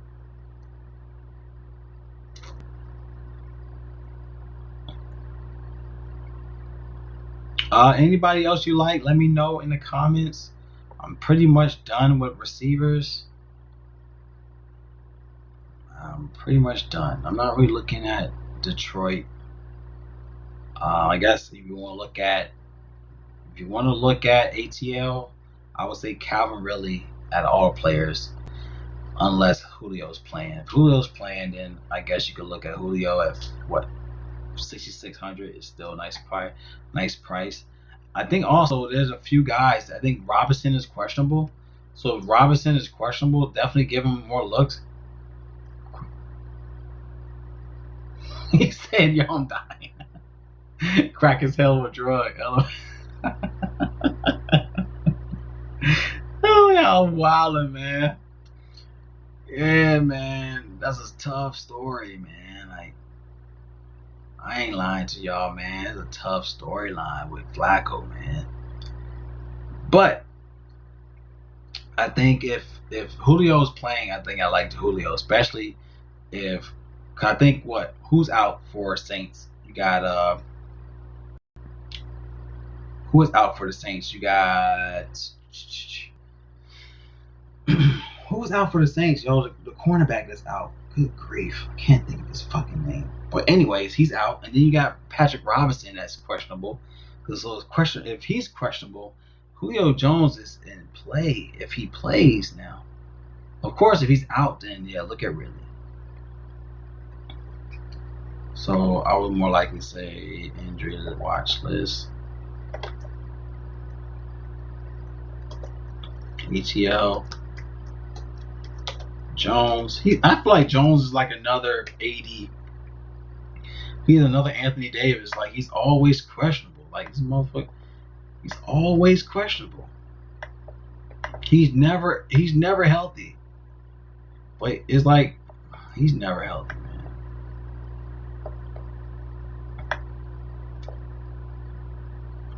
He's literally another 80.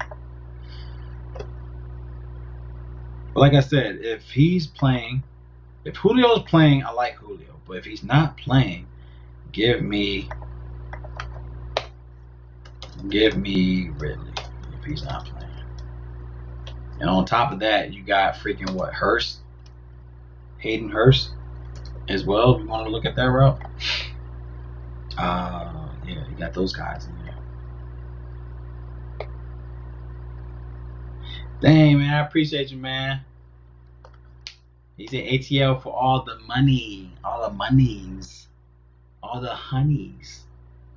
Hey, glad you enjoyed your night with the margarita. Cheers. I appreciate you, man. I'm tipsy, man. But we still making good plays, even though I'm tipsy. We still making good plays. I got a nice little sparkling water to hold it down. Thanks, bro. I appreciate you, man. All right, let's keep it moving. I think I'm done with receivers. Let's look at tight ends, man. I'll be done. Unfortunately, in this stream, I cannot do. I'm not gonna be able to do optimal lineup for Draftkings or FanDuel in this video. I got so much going on. I gotta talk to my boy Brad, and we gotta put everything together what we talked about. So I gotta put everything together for tomorrow. So if you do want to talk about optimal lineups, what I'm looking at my lineups, hit me up on my Twitter. If you need hit me on my Twitter and my DM. Let me know. If you want to talk about lineups, let me know there. I have no problem talking to y'all. I talk to a lot of people, man. I like talking to y'all. We like to put ideas together. So if you want to talk about lineup construction, what I'm looking like for FanDuel and DraftKings, hit me up in my Twitter. I'm not going to be able to do it on this stream, unfortunately. I got other things I got to take care of. So just like I said, it's underneath this video. You see it. You see the NFL Week 13. You see the little Twitter tag. Just hit me up. I'm always on there, so just hit me up. All right, so let's keep it moving. Let's look at the tight ends, and then we're done. Let me go ahead and put a defense. Fucking let me do defense real fast. Defense is kind of whatever, but let's do defense real fast, y'all. I like Jets against the Raiders. I really don't think Raiders are going to do as much. I think Jets is a good little GPP. Yeah. I think Jets is a good little GPP spot here. So let me go ahead and put Jets is a good GPP. Against the Raiders. Oh my gosh, what am I doing?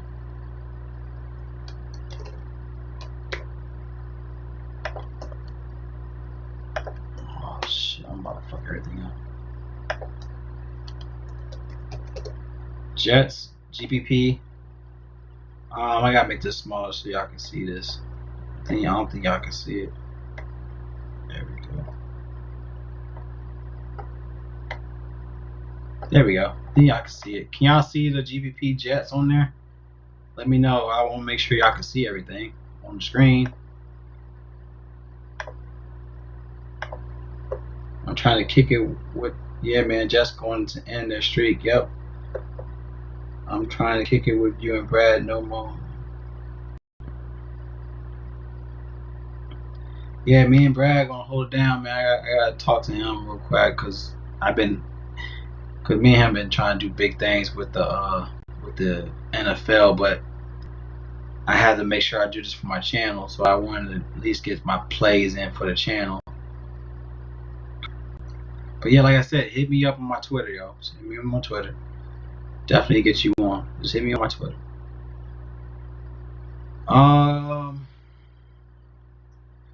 Who else I'm looking at? Of course, you got Dolphins. Dolphins at home is always a good play at home. They're averaging 9.8 fantasy points at home.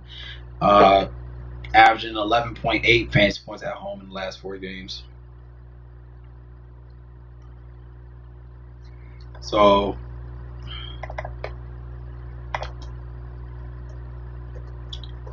defense cash, Dolphins is cash.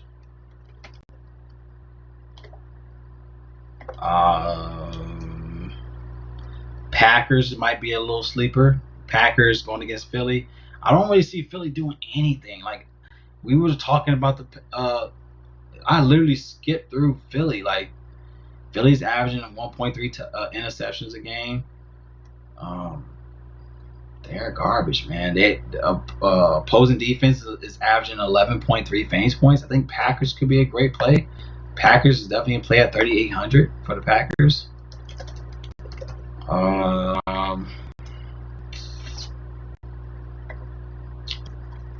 I guess you could look at Seahawks against the Giants. I mean, I like Giants. Don't get me wrong. I like Giants as a nice little. You can get some good plays from the Giants. And we talked about Gallman. We talked about Shepard. I didn't talk about Ingram yet, so I got to double check with Ingram. But I like those plays. So let me double check everything first. Saints against ATL. This could be a play where I like the Saints because the Saints been balling in the last 4, but they got a couple guys that are injured, and then we got Robinson at the cornerback spot that is questionable. Who knows? I mean, but damn, like they had 16 against the Bucks, 14 against the Niners, 16 against the Falcons, 14 against Denver. Maybe it's another uptrend play for the Saints. I mean, I know they're gonna be cash. You know what I'm saying? They're definitely gonna be a cash play.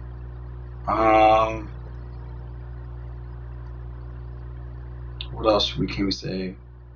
Bro, what players are good? Bro, what players are good for tournaments? Well, the players I put on GPPs. Anybody you see on GPPs are good for tournaments. So anything tournament wise, look at the GPP sections of the positions are good for tournaments. Let's look at some more for defense real fast. Colts against Houston. It's gonna be a tough one. Browns, Lions against the Bears. That could be a good play. I guess you could look at the Lions at 2,500. I mean, Lions are really iffy. They're 2,500 for the Lions, but the Bears. I mean, Trubisky has to show out, but I mean, I think they're gonna do well against the Lions. So the Vikings defense against Jaguars, 3,500 for Vikings defense. It's iffy. I don't really know. Those are the plays I like here. I like those defense. These are the only defense I like here. I like. You're welcome, bro. I'm gonna just keep it like that. I'm gonna keep that for defense. So I like Dolphins, Packers, Saints for cash, Jets for GPP. I'm gonna leave it at that. All right.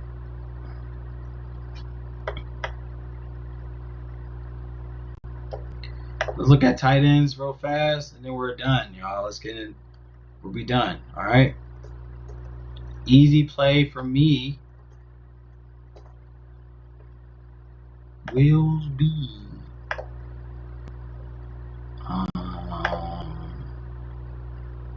Vikings are a 10-point favorite.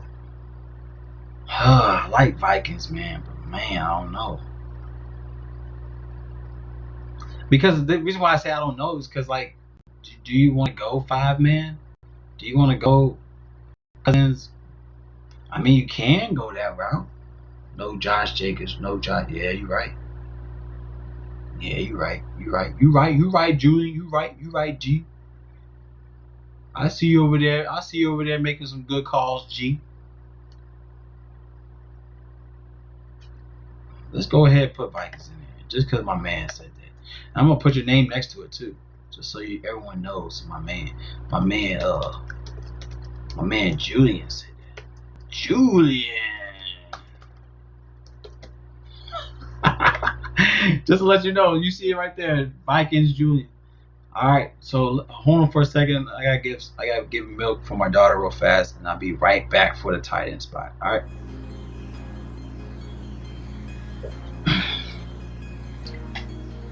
Mellow beat.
Yo.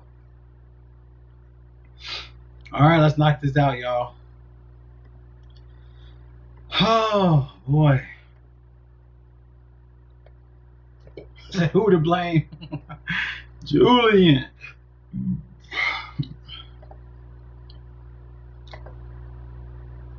All right, man, Roman. I need Justin James. To do work. Let's go. I need Justin James to do work. All right, please like the video. Please share. Other than that, man, you know what it is. All right, let's keep it moving. We're done. About to be done. Let's knock out this tight end spot, and we're out of here. Appreciate y'all staying with me, man. Like I said, I like talking with y'all. I like getting feedback. So I appreciate y'all staying with me on the stream. All right, one spot we could look at. What y'all think about Kyle Rudolph? Now, Kyle Rudolph, 3,400 for him. Going against the Jags. Now, the Jags are giving up 17.9 fantasy points win away to the position. 14.4 in the last 4 games. So Kyle Rudolph in play. He has 7 receptions, 8 targets last game against the Panthers. He's in play. 3,400. Last time he played Jacksonville, he had 16 fantasy points. He had 4 receptions, a touchdown. He could be in play. He could be a nice little sleeper play. To Hill, James.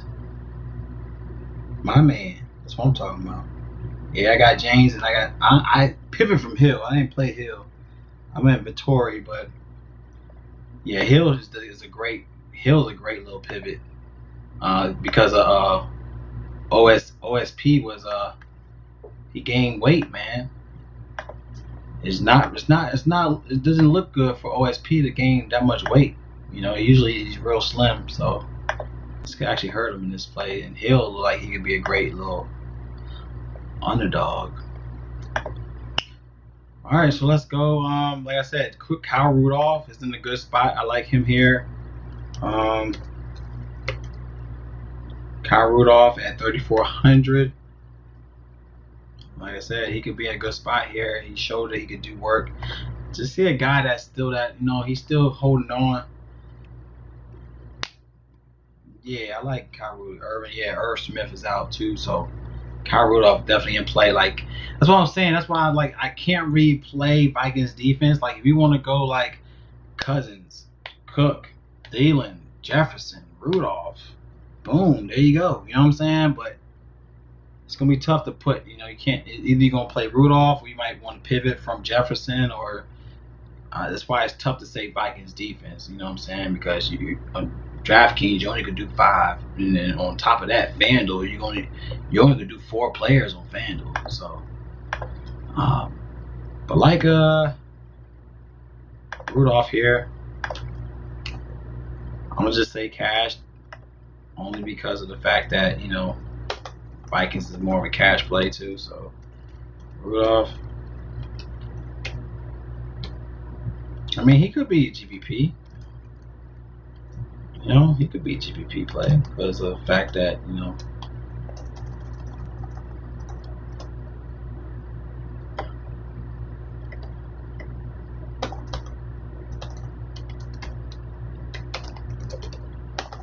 I say Rudolph is a GPP. Rudolph is GPP.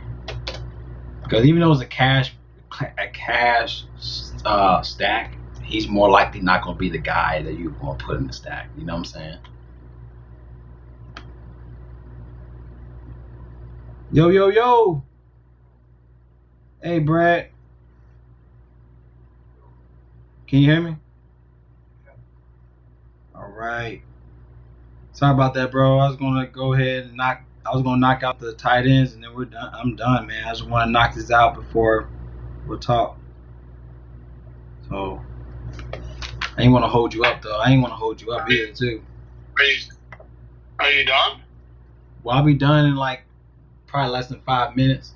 I already finished defense. I was gonna knock out the tight end, and I'm done. All right, do it quick and then call me. All right, bet. All right.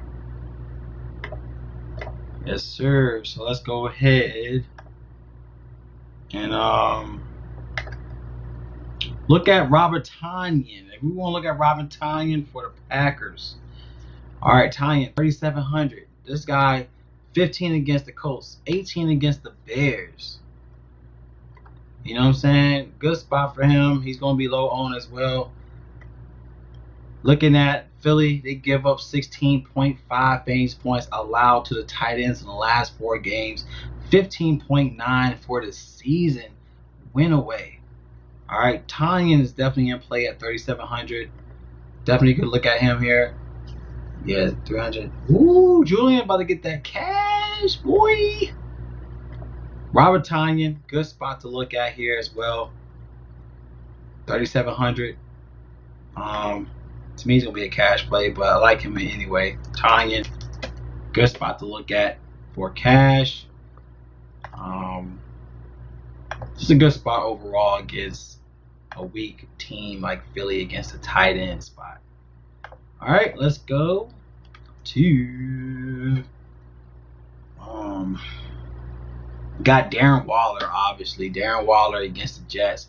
One thing about Waller, he's not really a tight end. You can just say he's a receiver. know what I mean? Like, he gets over 7.3 targets a game in the last 4 games. He has 8.3 targets for the season, 5.8 receptions for the season, 13.7 fantasy points per game. Great spot going against the Jets. The Jets allow 15.7 fantasy points when at home for the season, averaging 1 touchdown a game to the tight end spot. Darren Waller is a cash play overall for 6,100. So definitely like Darren Waller here if you want to look for cash, but I don't really feel like you have to go that route with Waller. I will state that look at him, but I like the other guys. I mean, you could get guys for 3K range, almost 4. Come on now. Oh my gosh, James lost. Are you fucking kidding me? Oh my gosh. Justin James got knocked out. What the fuck?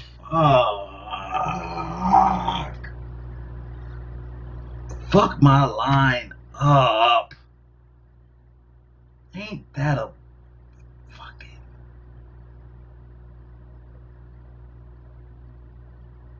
It's always something, man.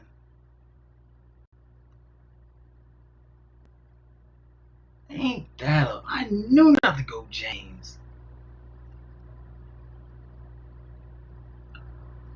Fuck James, man. He got knocked out, man, with the knee. Gosh damn. Justin James. God damn it. Yeah, Jets 32nd against the pass thief. Yep. I mean, you go that route with Waller, y'all. So, good spot for Waller. Gosh damn, ruin my fucking night with this fucking James. Gosh dang it. If you want to look at a nice little pivot, I guess you could look at like Jason Witten. Maybe Jason Witten could be a nice little pivot play. If you want to look at that play for 2,500 for the Raiders, you could go Jason Witten 2,500. Let's see, you got T.J. Hawkinson. T.J. Hawkinson is always a good play, 5K. I mean, he had 11 against Carolina, 14 against Houston, 15 against Minnesota, 14 against the Colts, 17 against the Falcons, 10 against the Jaguars, 11 against the Saints. I mean, he's an obvious cash play against the Bears. One thing you can target Bears is against the tight end spot. Looking at the tight end spot, they allow 6.3 receptions, 1 touchdown a game, 16 fantasy points allowed at home to the position, 18.8 fantasy points allowed a game to tight ends. Hawkinson is definitely in play. We'll look at that route. Definitely be a cash play though, but still a good spot for Hawkinson. You want to look at that route.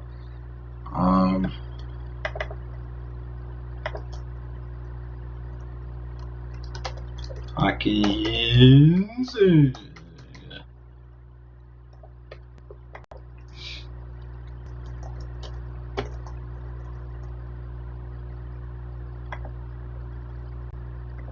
All right, let's keep it moving.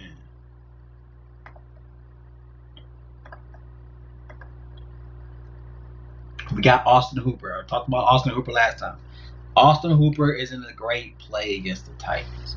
Now, Titans allowing 15.1 fantasy points to the position, 5.1 receptions to the tight end spot when away. All right. Also, they've been giving up more when in the last 4 games. They're averaging 16.9 fantasy points allowed to the position when at home. Good spot going against Tennessee playing them at home. I mean, he's averaging 3.8 targets a game, 2.8 receptions. He had a touchdown last game against Jags. Definitely a game to get himself heated, get himself back in the rotation.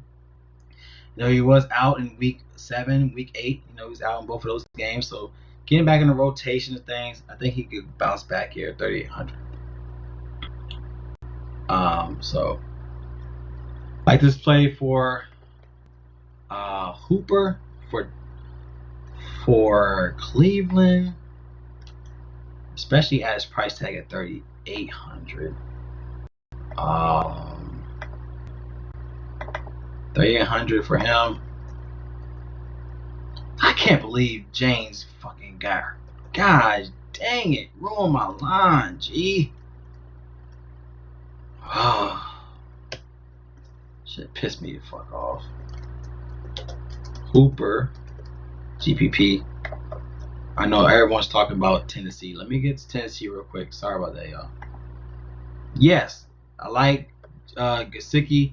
Gesicki is a great play if Fitz plays. Like if Fitz plays, I like him. Like I can't stress that enough. I like Miami.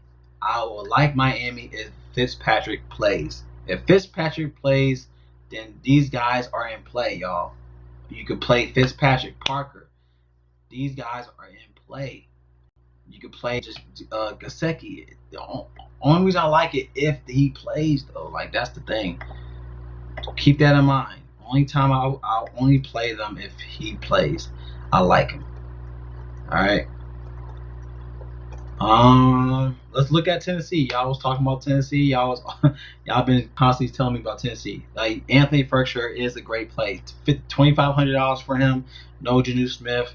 He's in play. All right. Now he's getting about 3.8 targets a game. I mean, obviously because he was a second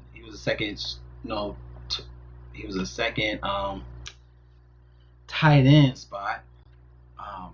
2,500 for Ferkshire. But for me, I don't know, y'all. Like I've been looking at Geoff Swarm. I think that's how you pronounce his name, Geoff Swarm. I mean, I think he could be a viable play. They're both the same price tag too. That's what's kind of iffy. They're both the same price tag. I think if you want to pivot from Ferkshire, you go Swarm. I'm at 2,500. But looking at Cleveland, they allow 5.8 receptions, 1 touchdown a game to the position, 18 fantasy points allowed to the position, but only 12.3 fantasy points allowed win away. So you can look at that stat as well.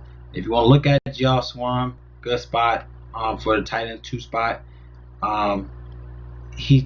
Ferkshire's definitely gonna be chalk. What's up, Myron? Appreciate you, bro.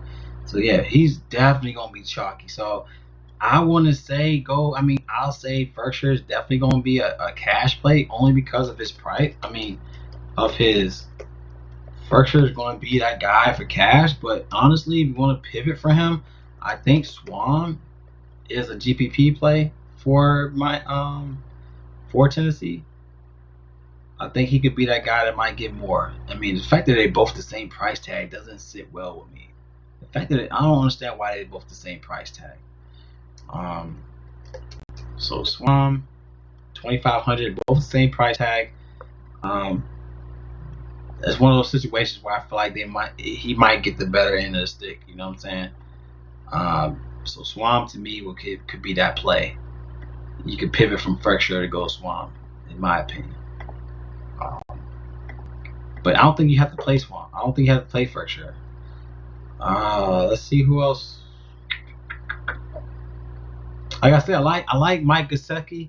I like him, but only if he's in a good spot. But think about what he did against Cincinnati last year. He had 26 fantasy points with Fitzpatrick. Fitzpatrick gave him 2 touchdowns, 6 receptions, 12 targets against the Bengals last year, at home against them too. So Gesicki is a great play if Fitzpatrick plays. I'm not going to stress that enough. If Fitzpatrick plays, I like this play for the Miami squad, y'all. But I can't trust Tua. If Tua's playing, I can't trust it, man. I can't. I can't. Who else? I think that's about it, y'all. Let me know who y'all like. Let me know who else y'all like here. But these are the plays I like here for this week, y'all. This is my plays. I think I did a pretty good job with these plays. Shout out to everyone putting their own emphasis on the plays as well. Y'all talk about Jordan Atkins too. You said Jordan Atkins. Going against the Colts, they allowed 10.4 fantasy points win away, 12.13 the last 4. I guess you could go Atkins, 2,900 for him. I guess you could go that route if you want to. Evan Ingram, he's been balling, but That's one thing about Ingram. He's been balling when away too. He's been averaging 14.3 fantasy points when away.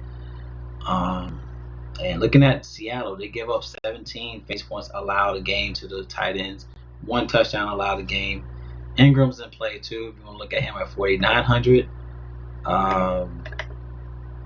Yeah, I mean, I like Giants as a nice little pivot. If you want to look at Giants as a nice little GBP, but I like Ingram at that price tag. So Ingram, and if you want to look at Atkins as GBP, due to the fact that they're missing a lot of people, they're missing Fuller. So the fact that he had 13 last game against the Patriots could be something to look at. So he had 5 receptions against the Patriots. So going against the Colts could be a nice little pay for 2,900 for Atkins for Houston. But yo, these are my plays, y'all. Did I talk about Jimmy Graham? No, I didn't talk about Jimmy Graham. I don't know if I like Jimmy Graham. Yeah, I don't like Jimmy Graham. He hasn't been balling at home against Detroit. And Detroit actually plays better against the Titans when away. I don't really like Jimmy Graham. Yeah, these are my plays, y'all. If you like to play, we talked about Trey Burton. Did I talk about Trey Burton? No, I didn't talk about Trey. I did say something about Trey Burton. Now looking at Houston, they only allow 9.2 fantasy points at home to the tight end spot. Let me look at the I don't need the projection. Yeah, Fitzmagic is the GOAT in this spot, y'all. Like, you said Trotman? What do you think about Trotman? Let me see about Trotman. I ain't even know shit about Trotman.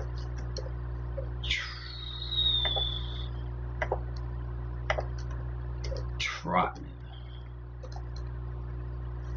Adam Trotman for the Saints?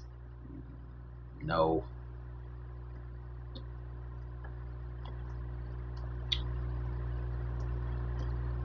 I'm trying to think why you think Trotman. I'm not going that route. 2,500 for Trotman when you can go elsewhere. I don't see why you want to play Trotman. What's the reason why you want to play Trotman? I mean, you got Rudolph, you got Hooper, you got those 2 guys right there that you could pivot from. Those guys are more likely to get more usage. I don't know why you would go Trotman when you got Jared Cook. But then again, I mean, if you feel like he's going to be a good play, then play him. I don't see it, but he could be a good play. I mean, go with your plays, bro. Like, I'm not going to tell you not to play him. I'm just saying I don't see it. I don't see why you want to play him, but if you see why you want to play him, go ahead and play him.